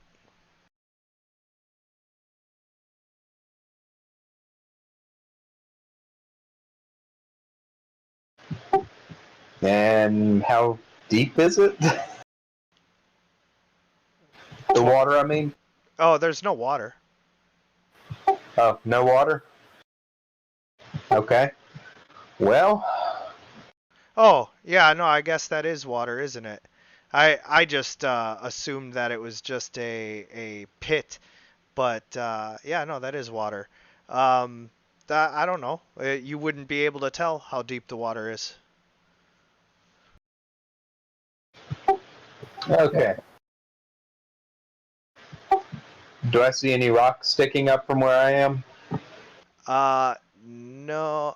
Well, yeah, it looks like there's a rock here. And yeah, just right here. Alright. I'm going to jump in and get wade over to the other side, I think. Okay. You might be able to make an athletics check to try and jump it if that's what you're really trying to do. Yeah, we'll try to jump the ravine. What the hell? All right. So you're not getting a running start unless you like back up and run forward. Okay, we'll do that. Okay. So using your entire action, you move backwards, get a running start, and jump. So go ahead and make an athletics check.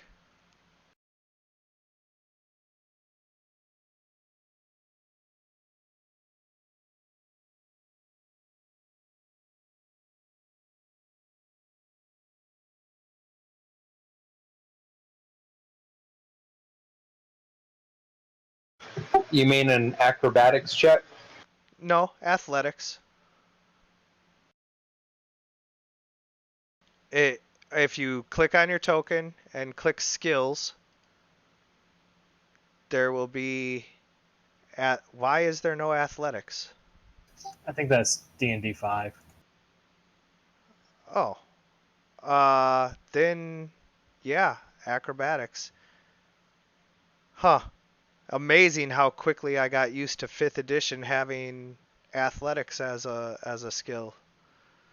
Good luck with your swim check. Yep. So you go to jump and you fall into the water below. Now, normally you would take 1d6 falling damage. However, because there's water, you take that as vigor damage. It just kind of knocks the wind out of you a little bit. So you take 6 vigor damage and will need to make a swim check next round.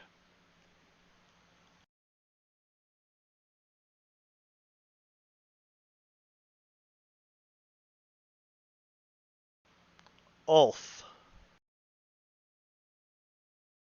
Does that top bandit have cover from me? He does not have cover because he's standing too far back, so you and Ixlana have an open shot at him. Gonna make an attack, and I can move after the attack, right? Yes.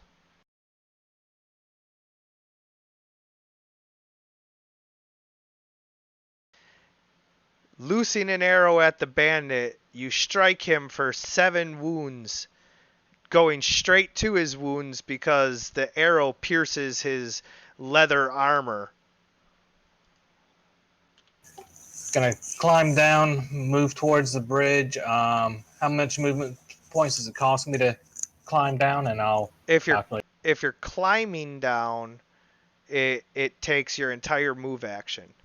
I can just hop down with no damage, so I'll do that. If you hop down, you're 20 feet up, so you'll take 1d6 falling damage. The only reason Eric was able to jump down is because he was over here on the lower wall platform that holds people up for the wall. You're on the higher lookout platform. I'm just gonna stay here. Fuck it. I'm done. Sorry. Yeah, it's alright. So Viter continues to try to climb up the rock, and he falls down, taking 1d6 damage.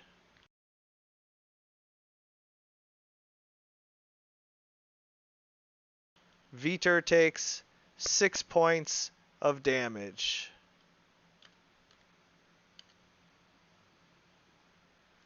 Oh, wait, that should be to his vigor.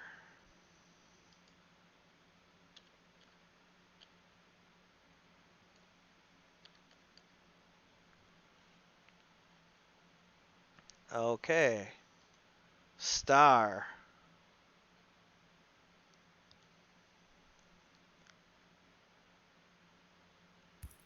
Before the nearby bandit can draw a weapon, Star flies up and away, and descends instead upon this southern bandit and attacks that one, screeching and clawing and pecking, and again just trying to distract. Yep.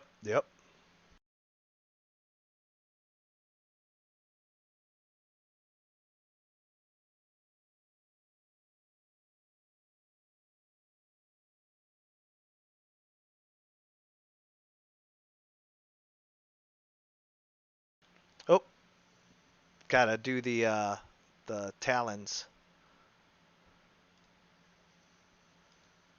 Oh, sorry. There you go. I got it. So she actually manages to hit the bandit twice, distracting him.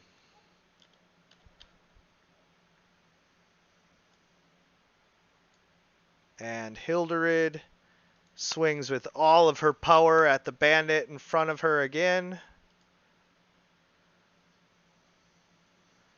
And it is costing her yet again. The bandits. The first one attempts to swing at her with his short sword, hitting her for 2 damage.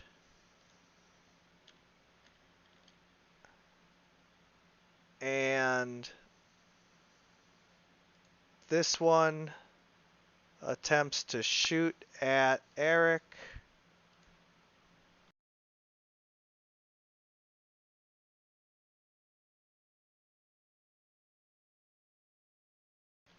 hitting Eric for 5 damage. Now I'm in a ravine. Does he have line of sight? Oh, sure, yeah. Oh, wait, no, not that one. This this one would, but he is engaged with Hildred. This Even this if one it's 20 feet. this one is too far back. So How deep is the ravine again? 20 feet. But this one's pretty close to the edge, so he can just kind of look down. But this one's too far back. He can't get a line of sight on you. So he's going to shoot at Ixlana instead.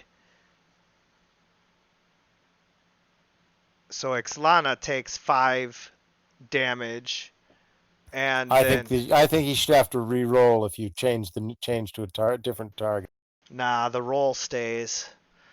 And this one is going to fire his arrow at Ulf.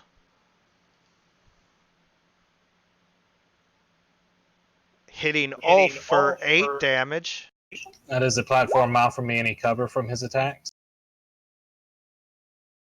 Because he's shooting up, it would give you partial cover, which is +2 to armor class. +4 to armor class. Would that be for me And that would too? put me, see, I don't have my shield ready. Let me quick. And yes, that would give you a +4 to armor class as well, Ixlana. Did that change your armor class enough for the 19 to miss? I don't know. That put me at a 20 armor without my shield. I don't know how to determine that. Okay, so on your character sheet, we're opening it up right now. Under the spot where it says defenses. So character sheet, defenses. You scroll down and you'll see armor class 13. So no, it gives you an 18, so the 19 still hits.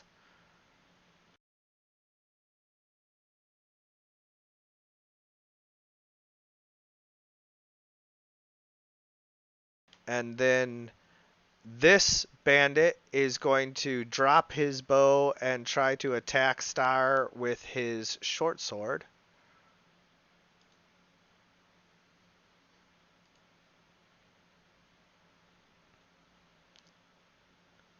Does that hit?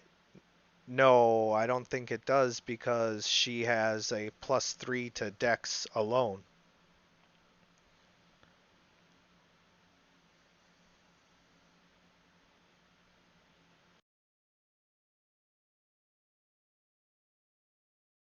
And that leaves this bandit. Drawing a weapon, I think it does provoke an attack of opportunity now that you mention it. So Star can go ahead and take an attack of opportunity on the bandit who tried to stab her as well.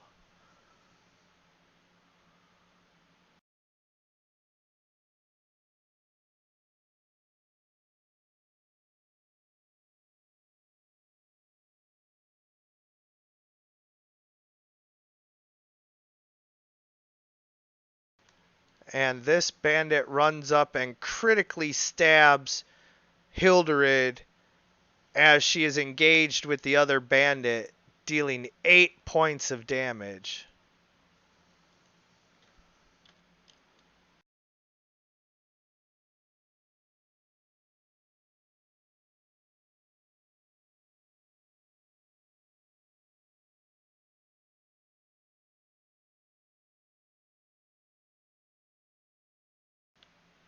And now we are back at Ixlana.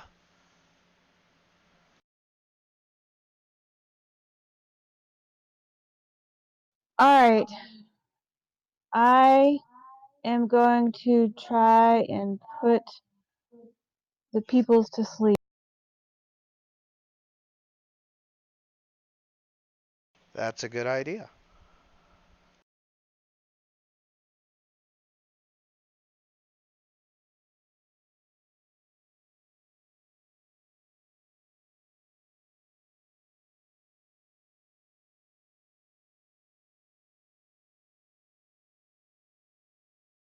Okay. So, oh, that was light. Why is it light? Oh my god.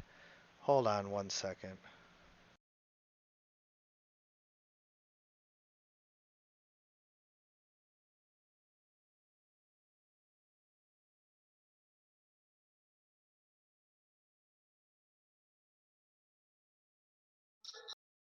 Somehow, when I put that one in, the macro for your other spell got copied over instead.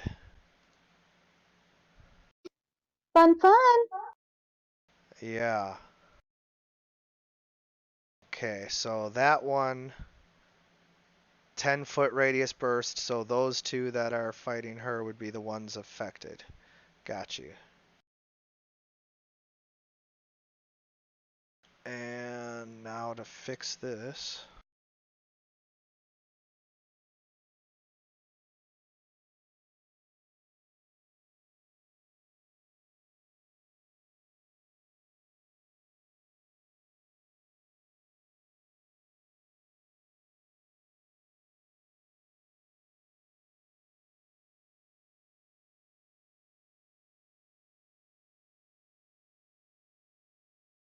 Okay, that's fixed.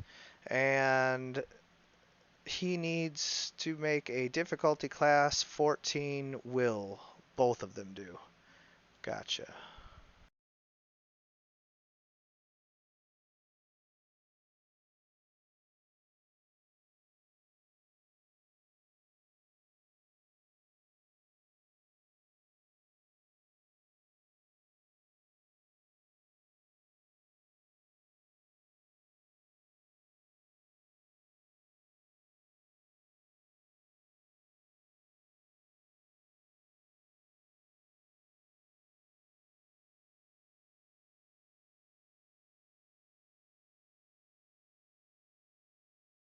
So, both of them fail their saves and begin to get drowsy and fall asleep right at Hilderid's feet. And then, are you trying to move somewhere, Ixlana? I don't think so.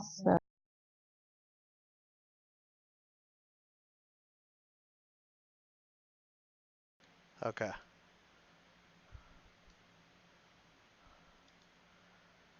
Okay. Then, is that your turn? What do I? Yeah. You did put both of the bandits to sleep. Is there something more you wanted to try to do?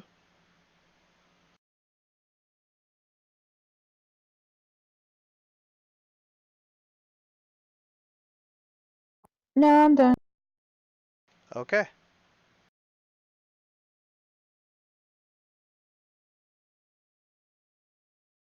Eric, you need to make a swim check, and then... Alright, so you managed to not drown, but like I said, the embankment's pretty steep around here, so you're going to have to swim downstream a ways to see if there's somewhere where you can climb up.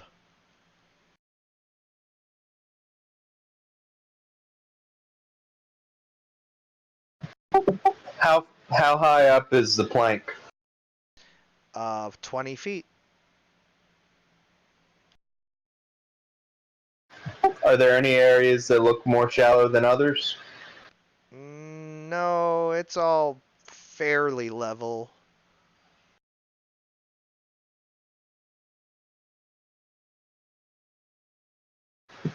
Are there any areas that look less steep than others?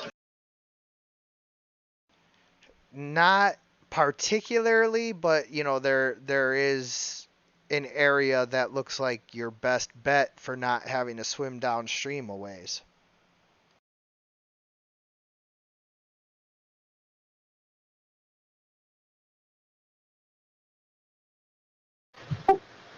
I'm not seeing it. Oh no, you're not going to see it on the map. Just there there's an area that if you wanted to try to climb here, you could.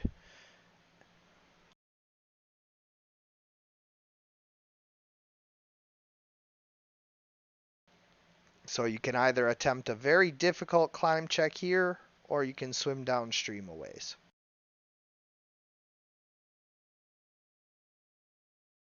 How far down is it? It would be off the map.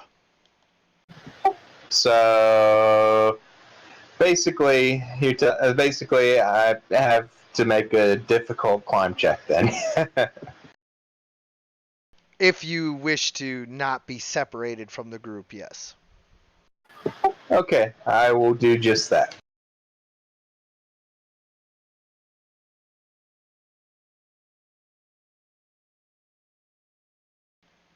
You fall, taking 1d6 vigor damage. Even landing in the water?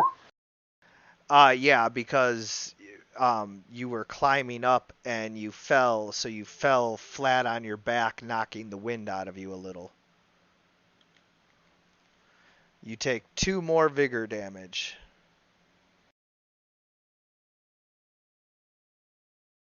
And will need to make another swim check next round. I'm gonna keep peppering that bandit that I hit last round.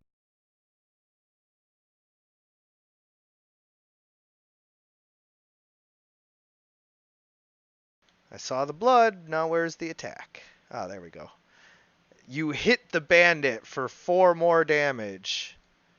The bandit is starting to look very wounded, and his resolve seems to be wavering.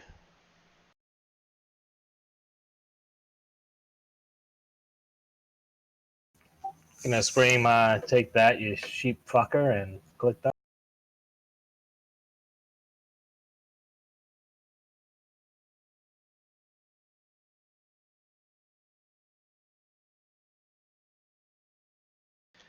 Viter begins to try to climb back up. He got a little hurt, but that's not going to stop him.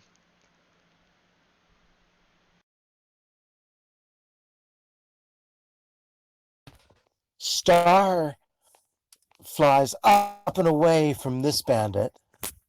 And is the bandit that's northernmost on the very edge of a precipice, like it seems, the badly wounded? I mean, not like on the very edge of a precipice. He's um, about 20 feet away from the edge, and then the other two are about 10 to 15 feet away from the edge by Hilderid. So these two are like 10 to 15 feet away, and he's like 20 feet away from the edge of this precipice here that runs along the river. Um, Otherwise, they're just outside the entrance to this cave. Okay. Hawk will dive on that one, again, just to distract the badly wounded one. Okay. Don't forget to do the talons.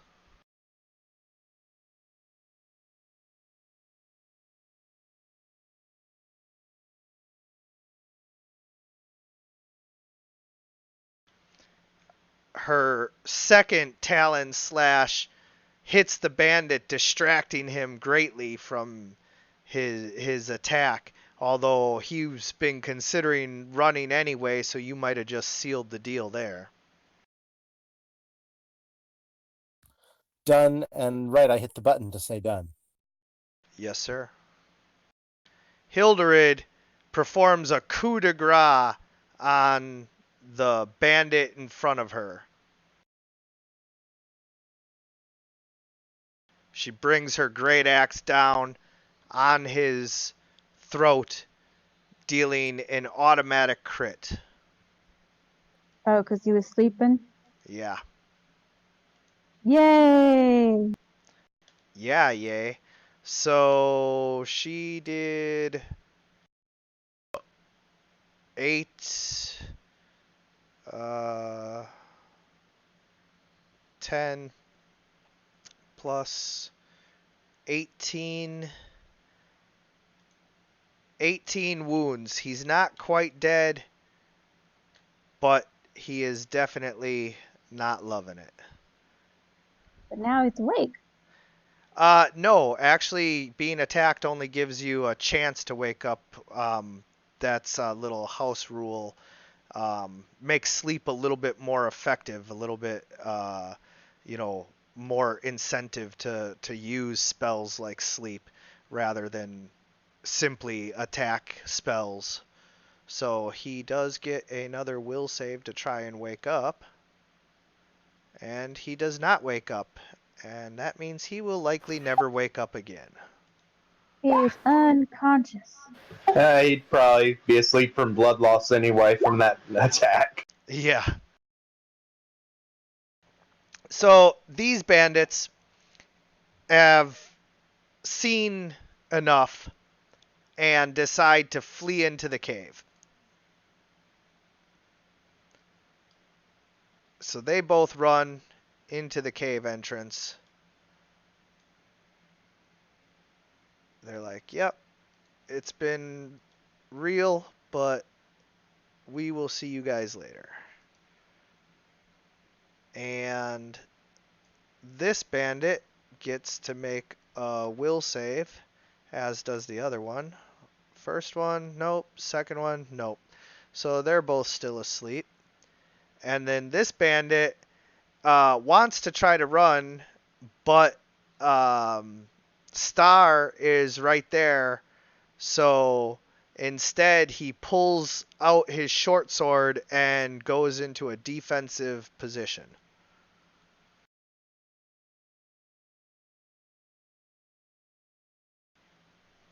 All right. I think I can do the arcane shot with the short bow, can't I? Drop your weapon and you might live. Go ahead and roll either diplomacy or intimidate, whichever you feel more appropriate for your character, the way you're trying to use this skill. And you can just click on your character, and then there's a skills tab right at the top. Oh yeah, you've been doing it the whole time. Never mind. Yeah. You've got it. You've got it down. So yeah, either diplomacy or intimidate, whichever you feel is, the way that you're trying to do this. If you want to be good cop, go diplomacy. If you want to go bad cop, do intimidate.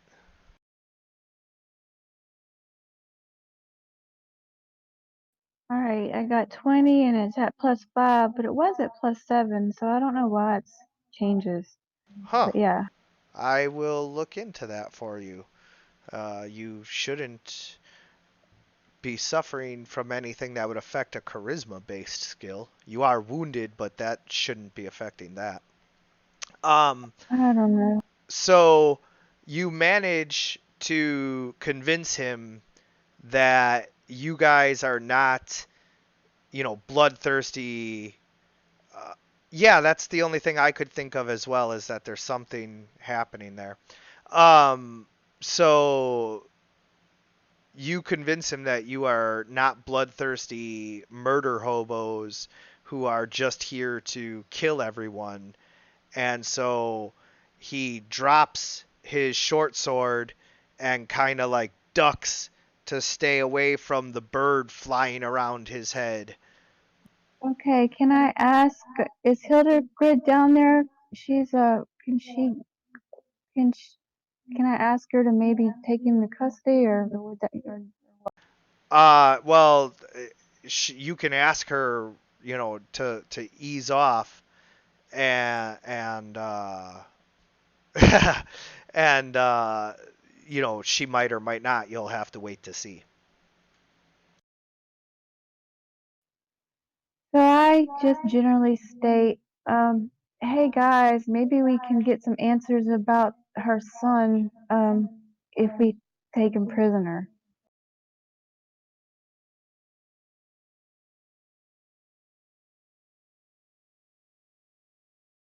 Okay. Maybe somebody could help me up the embankment.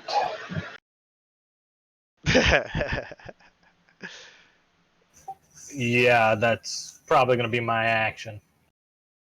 I'm gonna, as long as Bandit's dropped his weapon. The He other two are has. sleeping. The other two are Who's asleep for closer? now.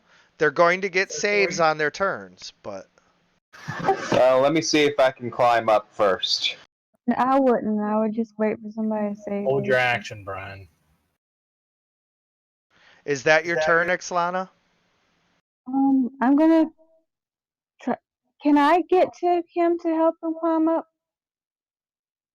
No, not on this turn anymore.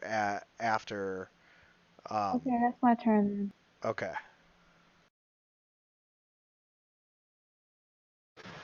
Eric, make a swim check.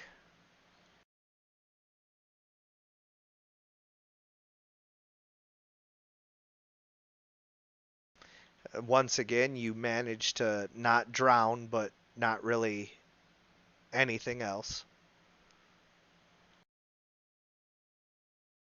And then you can either attempt to try to climb or wait for somebody to toss you a rope.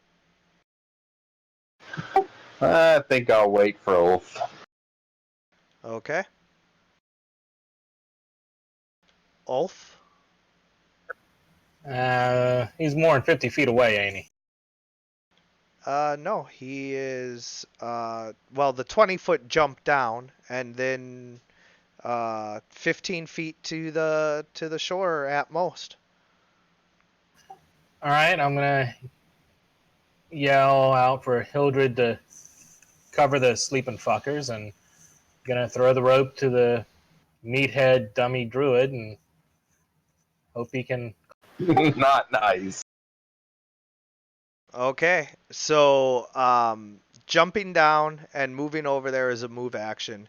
Digging in your backpack would be a move action, but your rope is actually secured to the side of your explorer's pack, and so you can get that out as a free action, but then it's a standard action to lower it. So yeah, no, you did everything. You got there and lowered the rope to Eric, who held his action to begin to climb up the rope.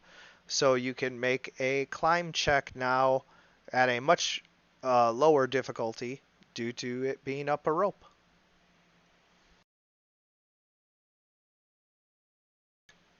You easily climb up the rope, and Ulf helps you up at the end. As he gets up there, I'm gonna say one word to him: soap.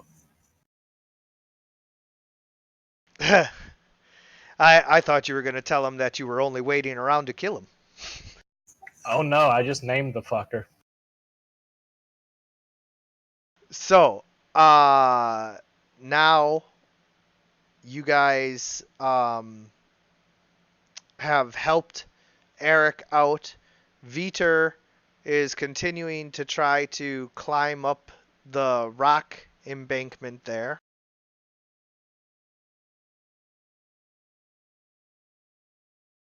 I think I lost. And he manages to get about halfway up. Star.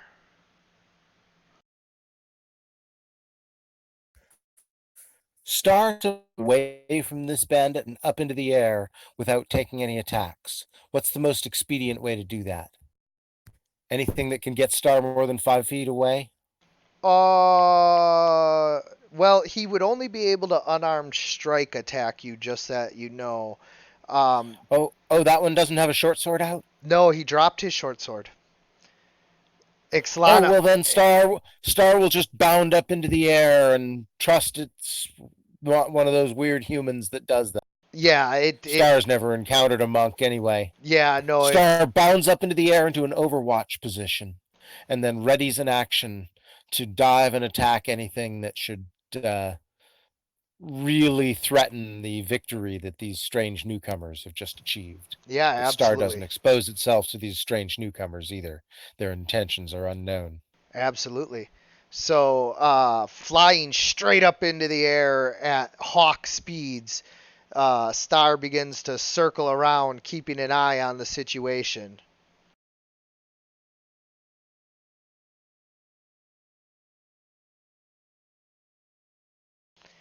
Hilderid finishes off the bandit.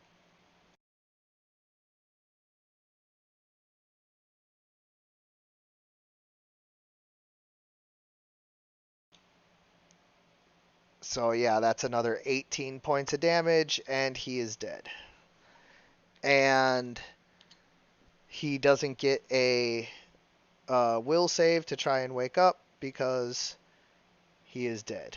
Well, she is a Viking woman, and she believes that they might have her son, or worse, be responsible for the death of her son, and so she's really not having it. But after she finishes him off with a coup de grace, she turns and lets the other bandit know that if he makes a move, that he's next. The one that's already way wounded, right? Yeah. And the bandit is like, "Yeah, no, it's cool. I am not wanting to fight anymore." And then the last one gets a will save to try and wake up. And nope, it is asleep. So, Ixlana.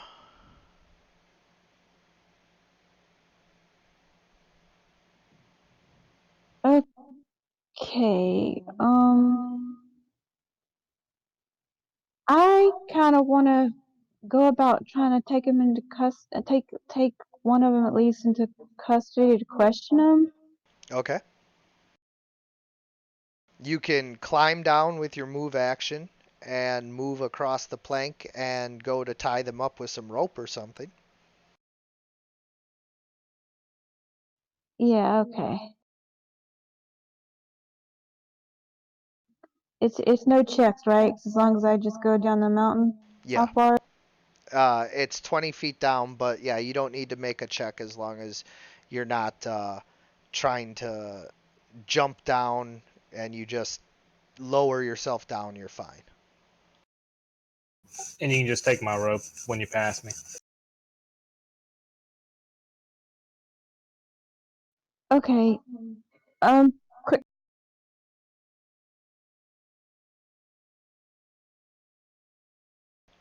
I'm sorry, you cut off if you were saying something.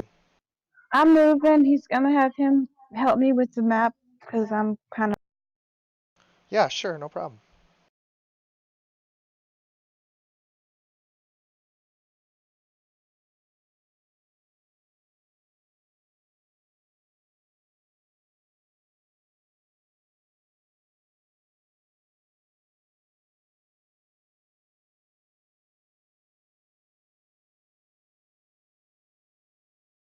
And as always, if you click on your token, you can use the arrow keys to move around just like any video game. Okay. That way you can easily keep track of how far you've moved by counting the squares and all of that.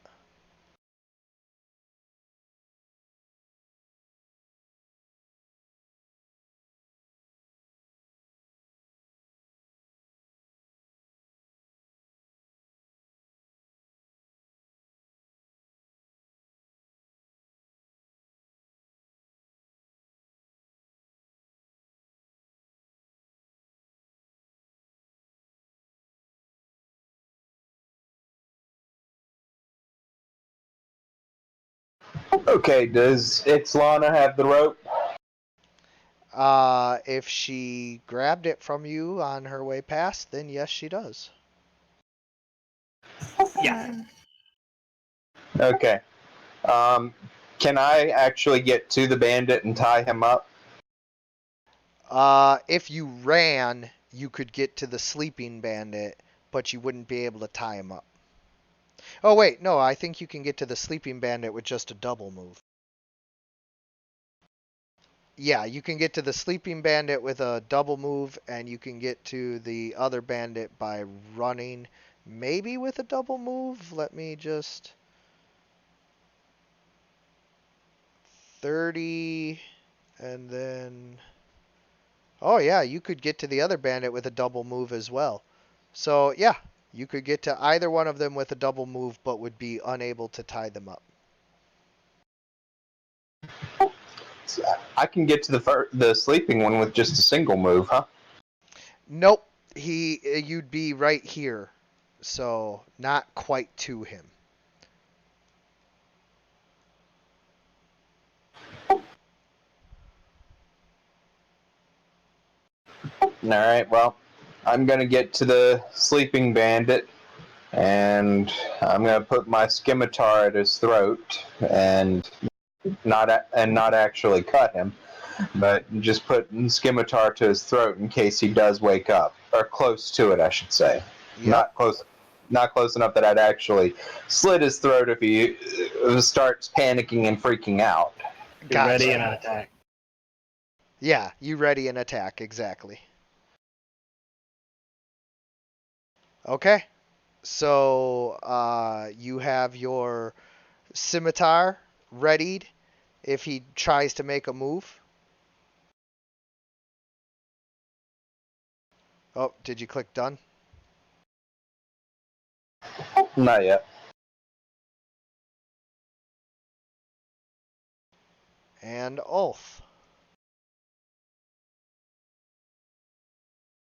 I'm gonna double move with my bow drawn, get 5 feet away from the other bandit, and I'm gonna yeah, it's gonna be my turn. As I move, I'm gonna wave to the hawk to acknowledge him. Okay. So you run across the plank and get near the other bandit. You said with your bow drawn, right? Well, actually, I'm sorry, I can't do all that. I can only single move and draw my weapons. I'm not gonna do that. I'm gonna grab my bow, pick it up, and I'm gonna make my single move. Okay.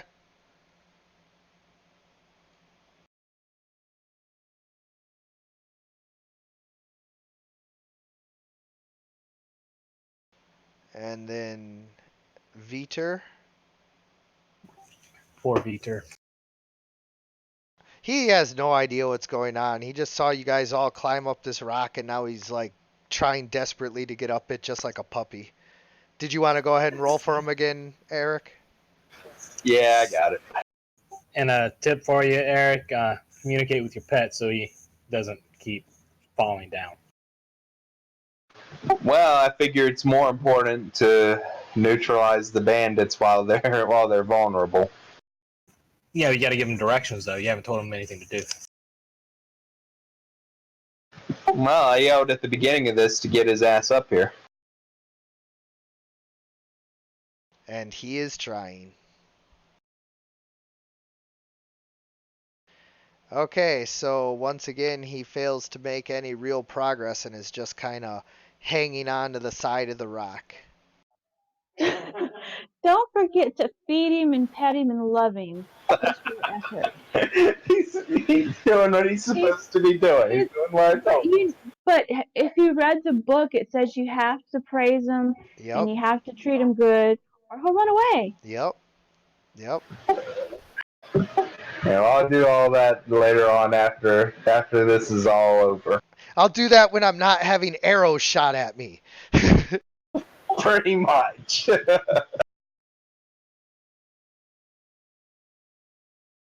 Okay, so Star's turn. Star makes momentary eye contact with Ulf, who just spoke to Star, and screeches, "Screech!" Then Star gains some altitude and readies an action to dive on any bandits who look like they're going to be treasonous. And Star watches the intent of these strangers. What will they do to Master? Yeah.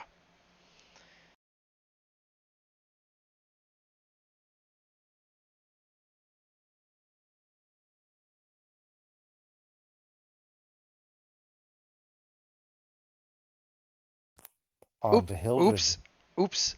Hildred really wants to kill this other bandit too, but since Eric already has his sword on him, she's not going to, just all of a sudden hack into him.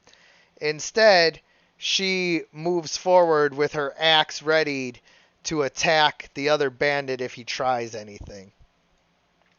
The other bandit is not interested in trying anything, and the one that you guys are by sees if he wakes up.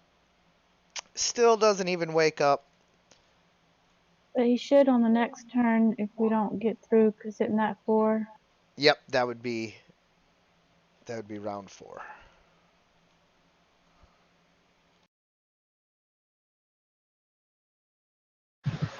We should tie him up while he's still asleep.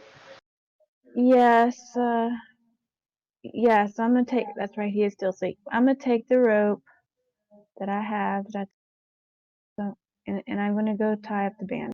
Excellent. And then if you want, you can click on your token and try out the arrow keys to just move 2 squares to the right and 1 square up, like a knight in chess.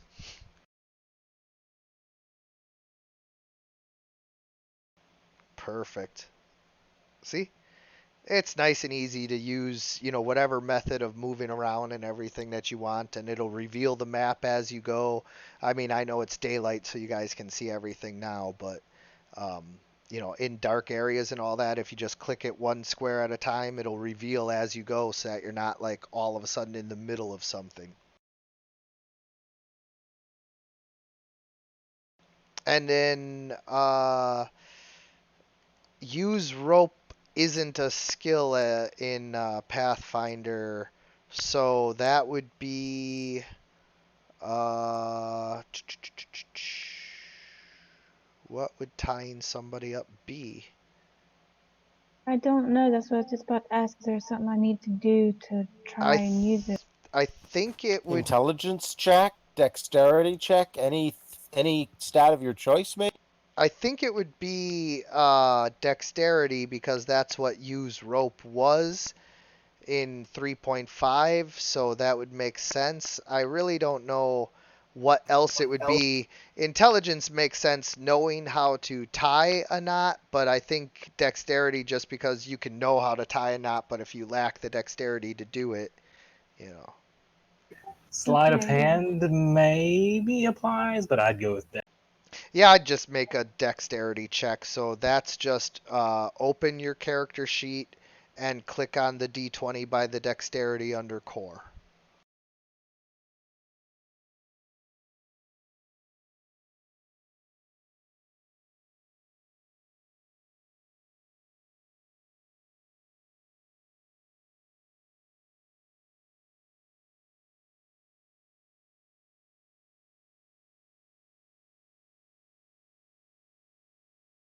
Okay, so you managed to tie him up. You're fairly confident securely. And Eric.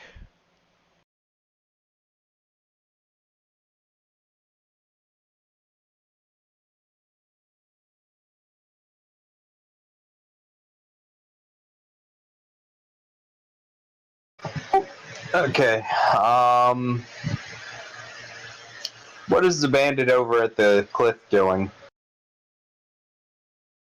Oh, are you talking about this guy?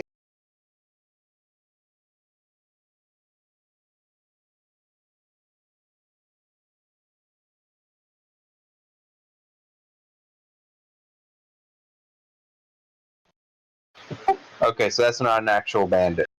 Well, it was an actual bandit, but he ran into the cave. Ah.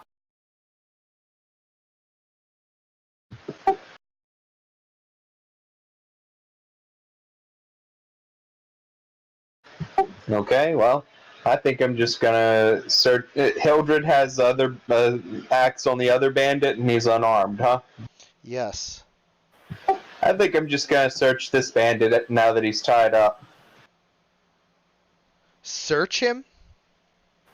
Yeah, why not? Okay. See if he has any valuables on him. Yeah, so go ahead and roll for perception.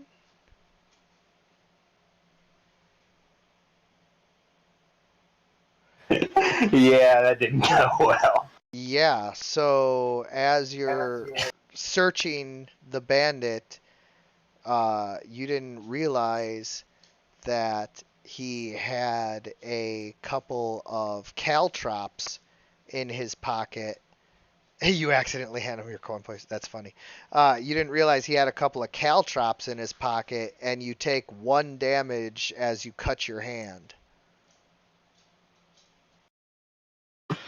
Damn it. Stupid caltrops. And that's gonna be my turn. Excellent. I'm just gonna walk down the bandit with my arrow, knocked but not drawn towards him, and yell at him. Who else is in the cave? So intimidate, and I guess sense motives. Yeah, yeah. So you'll need intimidate to see if he, answers you or how he answers you, all of that, and then sense motive to tell whether or not he's telling the truth. Okay, so you intimidate him into talking, and he says, everyone's in there. It's the whole group. How many? 27. You lying shit fucker. Actually, you think he's telling the truth. Oh, crap. You can't count that high. How many is 27? That is clever role playing, and I'm going to reward that. You caught him. He can't count to 27. He gets a dumb look on his face, and he's like, as he realizes that he usually only ever counts on his hands, and you can see him kind of look down at his hands and realize that they don't go up to 27.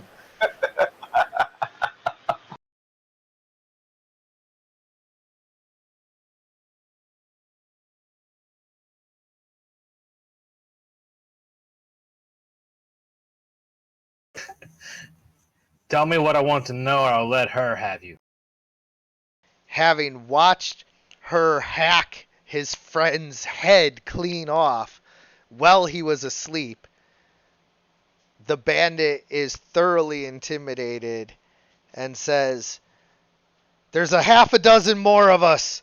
They're probably waiting for you to come around and try to enter the cave, and then they'll unload on you with all of their longbows." Anyone else? Any boys? Boys? What boys? We have the prisoner we took earlier this morning, where we were gonna string her up for what she did to some of ours, but other than that, we don't have anybody.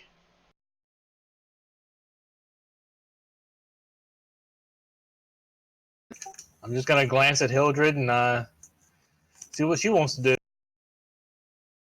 Hildred looks at him and says, "You lie!" and brings her battle axe down on his head. A little bit bloodthirsty, isn't she? She is, but she was so enraged that she misses, and the bandit rolls out of the way. She smashes her battle axe on the rock behind him, breaking the haft. I think she overdid it a bit. Remind me to stay on her good side. If he looks like he takes an aggressive action, I'm gonna make my attack. Otherwise, as soon as I can, I'm gonna interpose myself. He was just averse to getting great axed. That's all. I can't say that I blame him. So can we? So I ask, or I guess can I, since I'm right there, can I join in the conversation even though it's not my? Yeah, at this point I'm going to stop the initiative tracker because the one guy is tied up and the other guy is thoroughly cowed. So nobody is really interested in fighting you guys any longer. So we will see, where we go from here. Okay, so I asked, well, was there a boy before? Do you know there were, we went out, we originally came after a boy, and we're trying to find him, and did We you have a boy, and if so, what did we never had a boy. We didn't see him. okay. Why have you been So attacking people? The hawk seems agitated as it continues to swoop and screech and swoop and screech.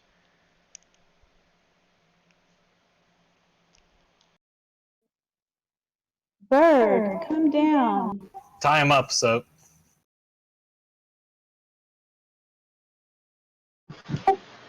Okay. I grab some rope and I tie up the other bandit. Okay? You guys have both the bandits tied up. And I'm stealthily gonna go towards the edge of the cave and see what I can see.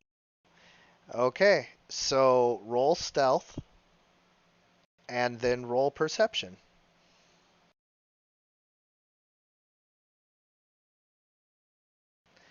Okay, so you quietly uh, approach the cave and peer inside, but all you can see is a dark cave entrance and what looks like a locked door about 15 feet in. How many? If I have the spell points, I'm gonna go over there and do a sift to look for secret entrances or whatever. Okay. No. You do have the spell points. I don't know why it says you have -1 now, but you had 6, so let me add.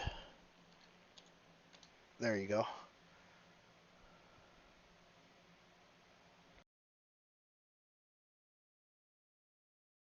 So go ahead and use sift. If she tries to go past the entrance of the cave, I will put an arm out to stop. Okay. And I want to roll another perception check to specifically check for traps. Gotcha.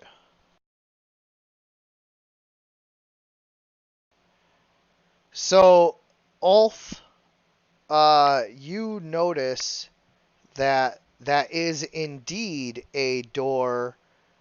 It doesn't appear to be trapped, but it does look like the kind of door that is barred from the inside.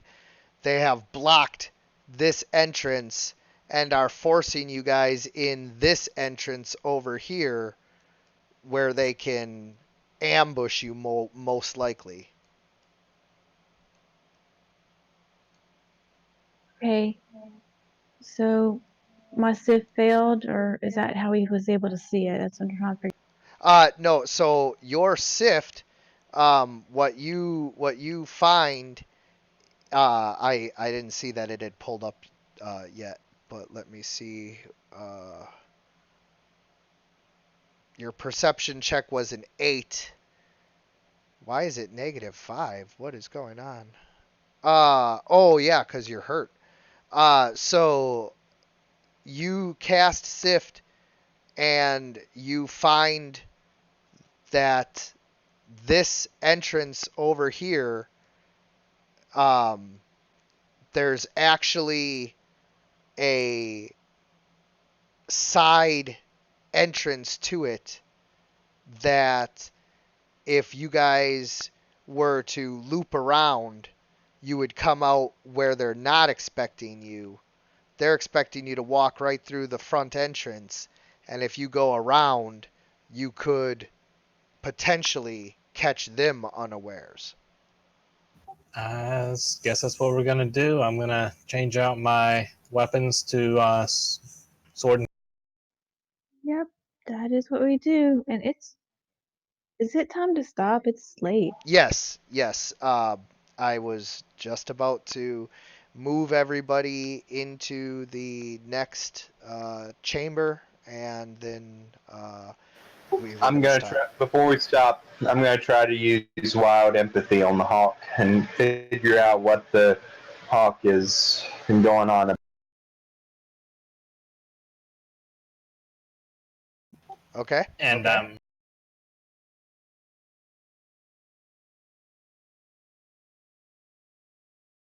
So the hawk doesn't really respond to you. It seems to um, be more concerned with what's going on inside the cave. Is wild empathy the wrong skill? I think it might be. I want to communicate with the hawk. Is what I want to do.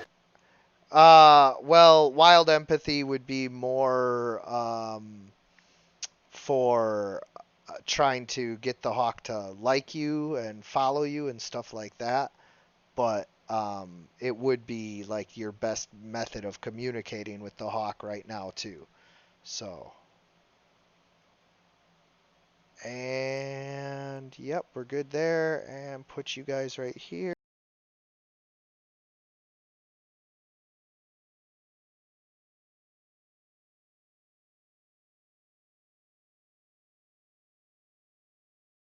Okay, and get you inside the area.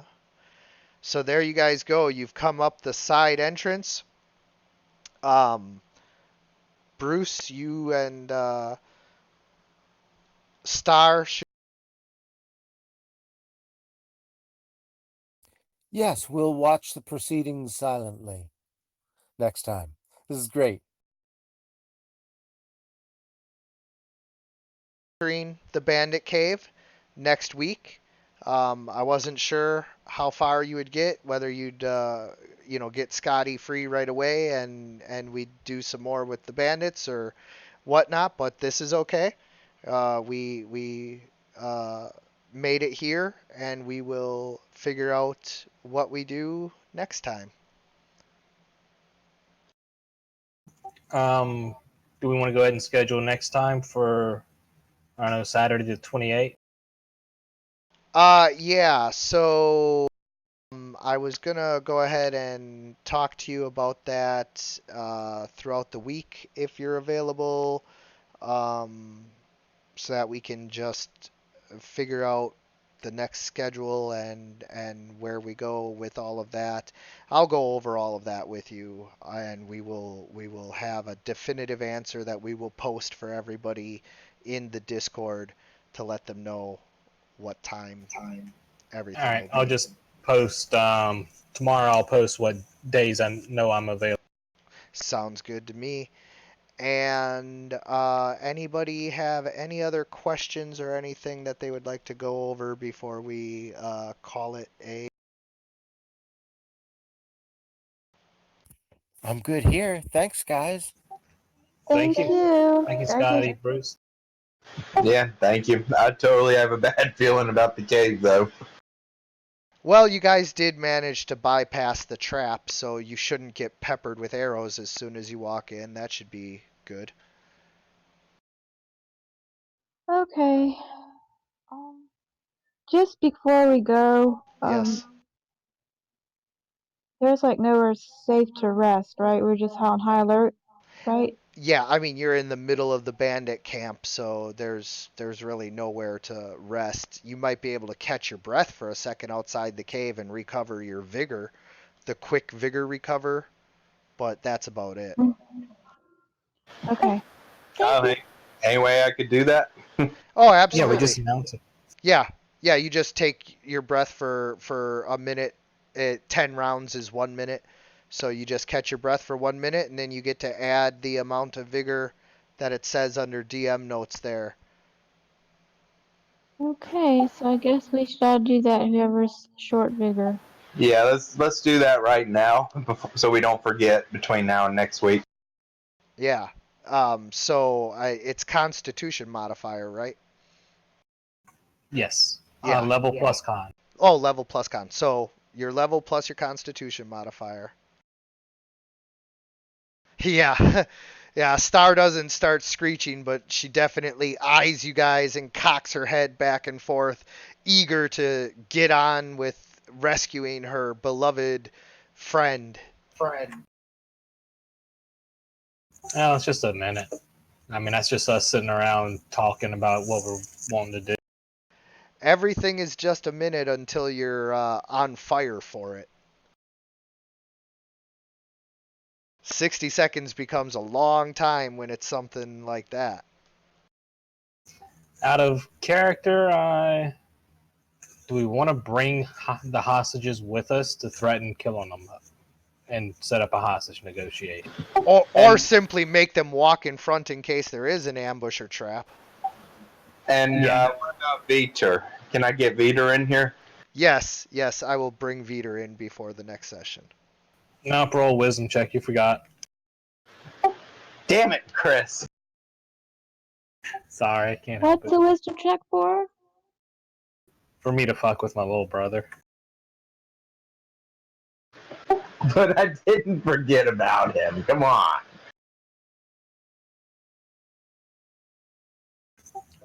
Alright, so I took my minute, I got my 1 vigor back.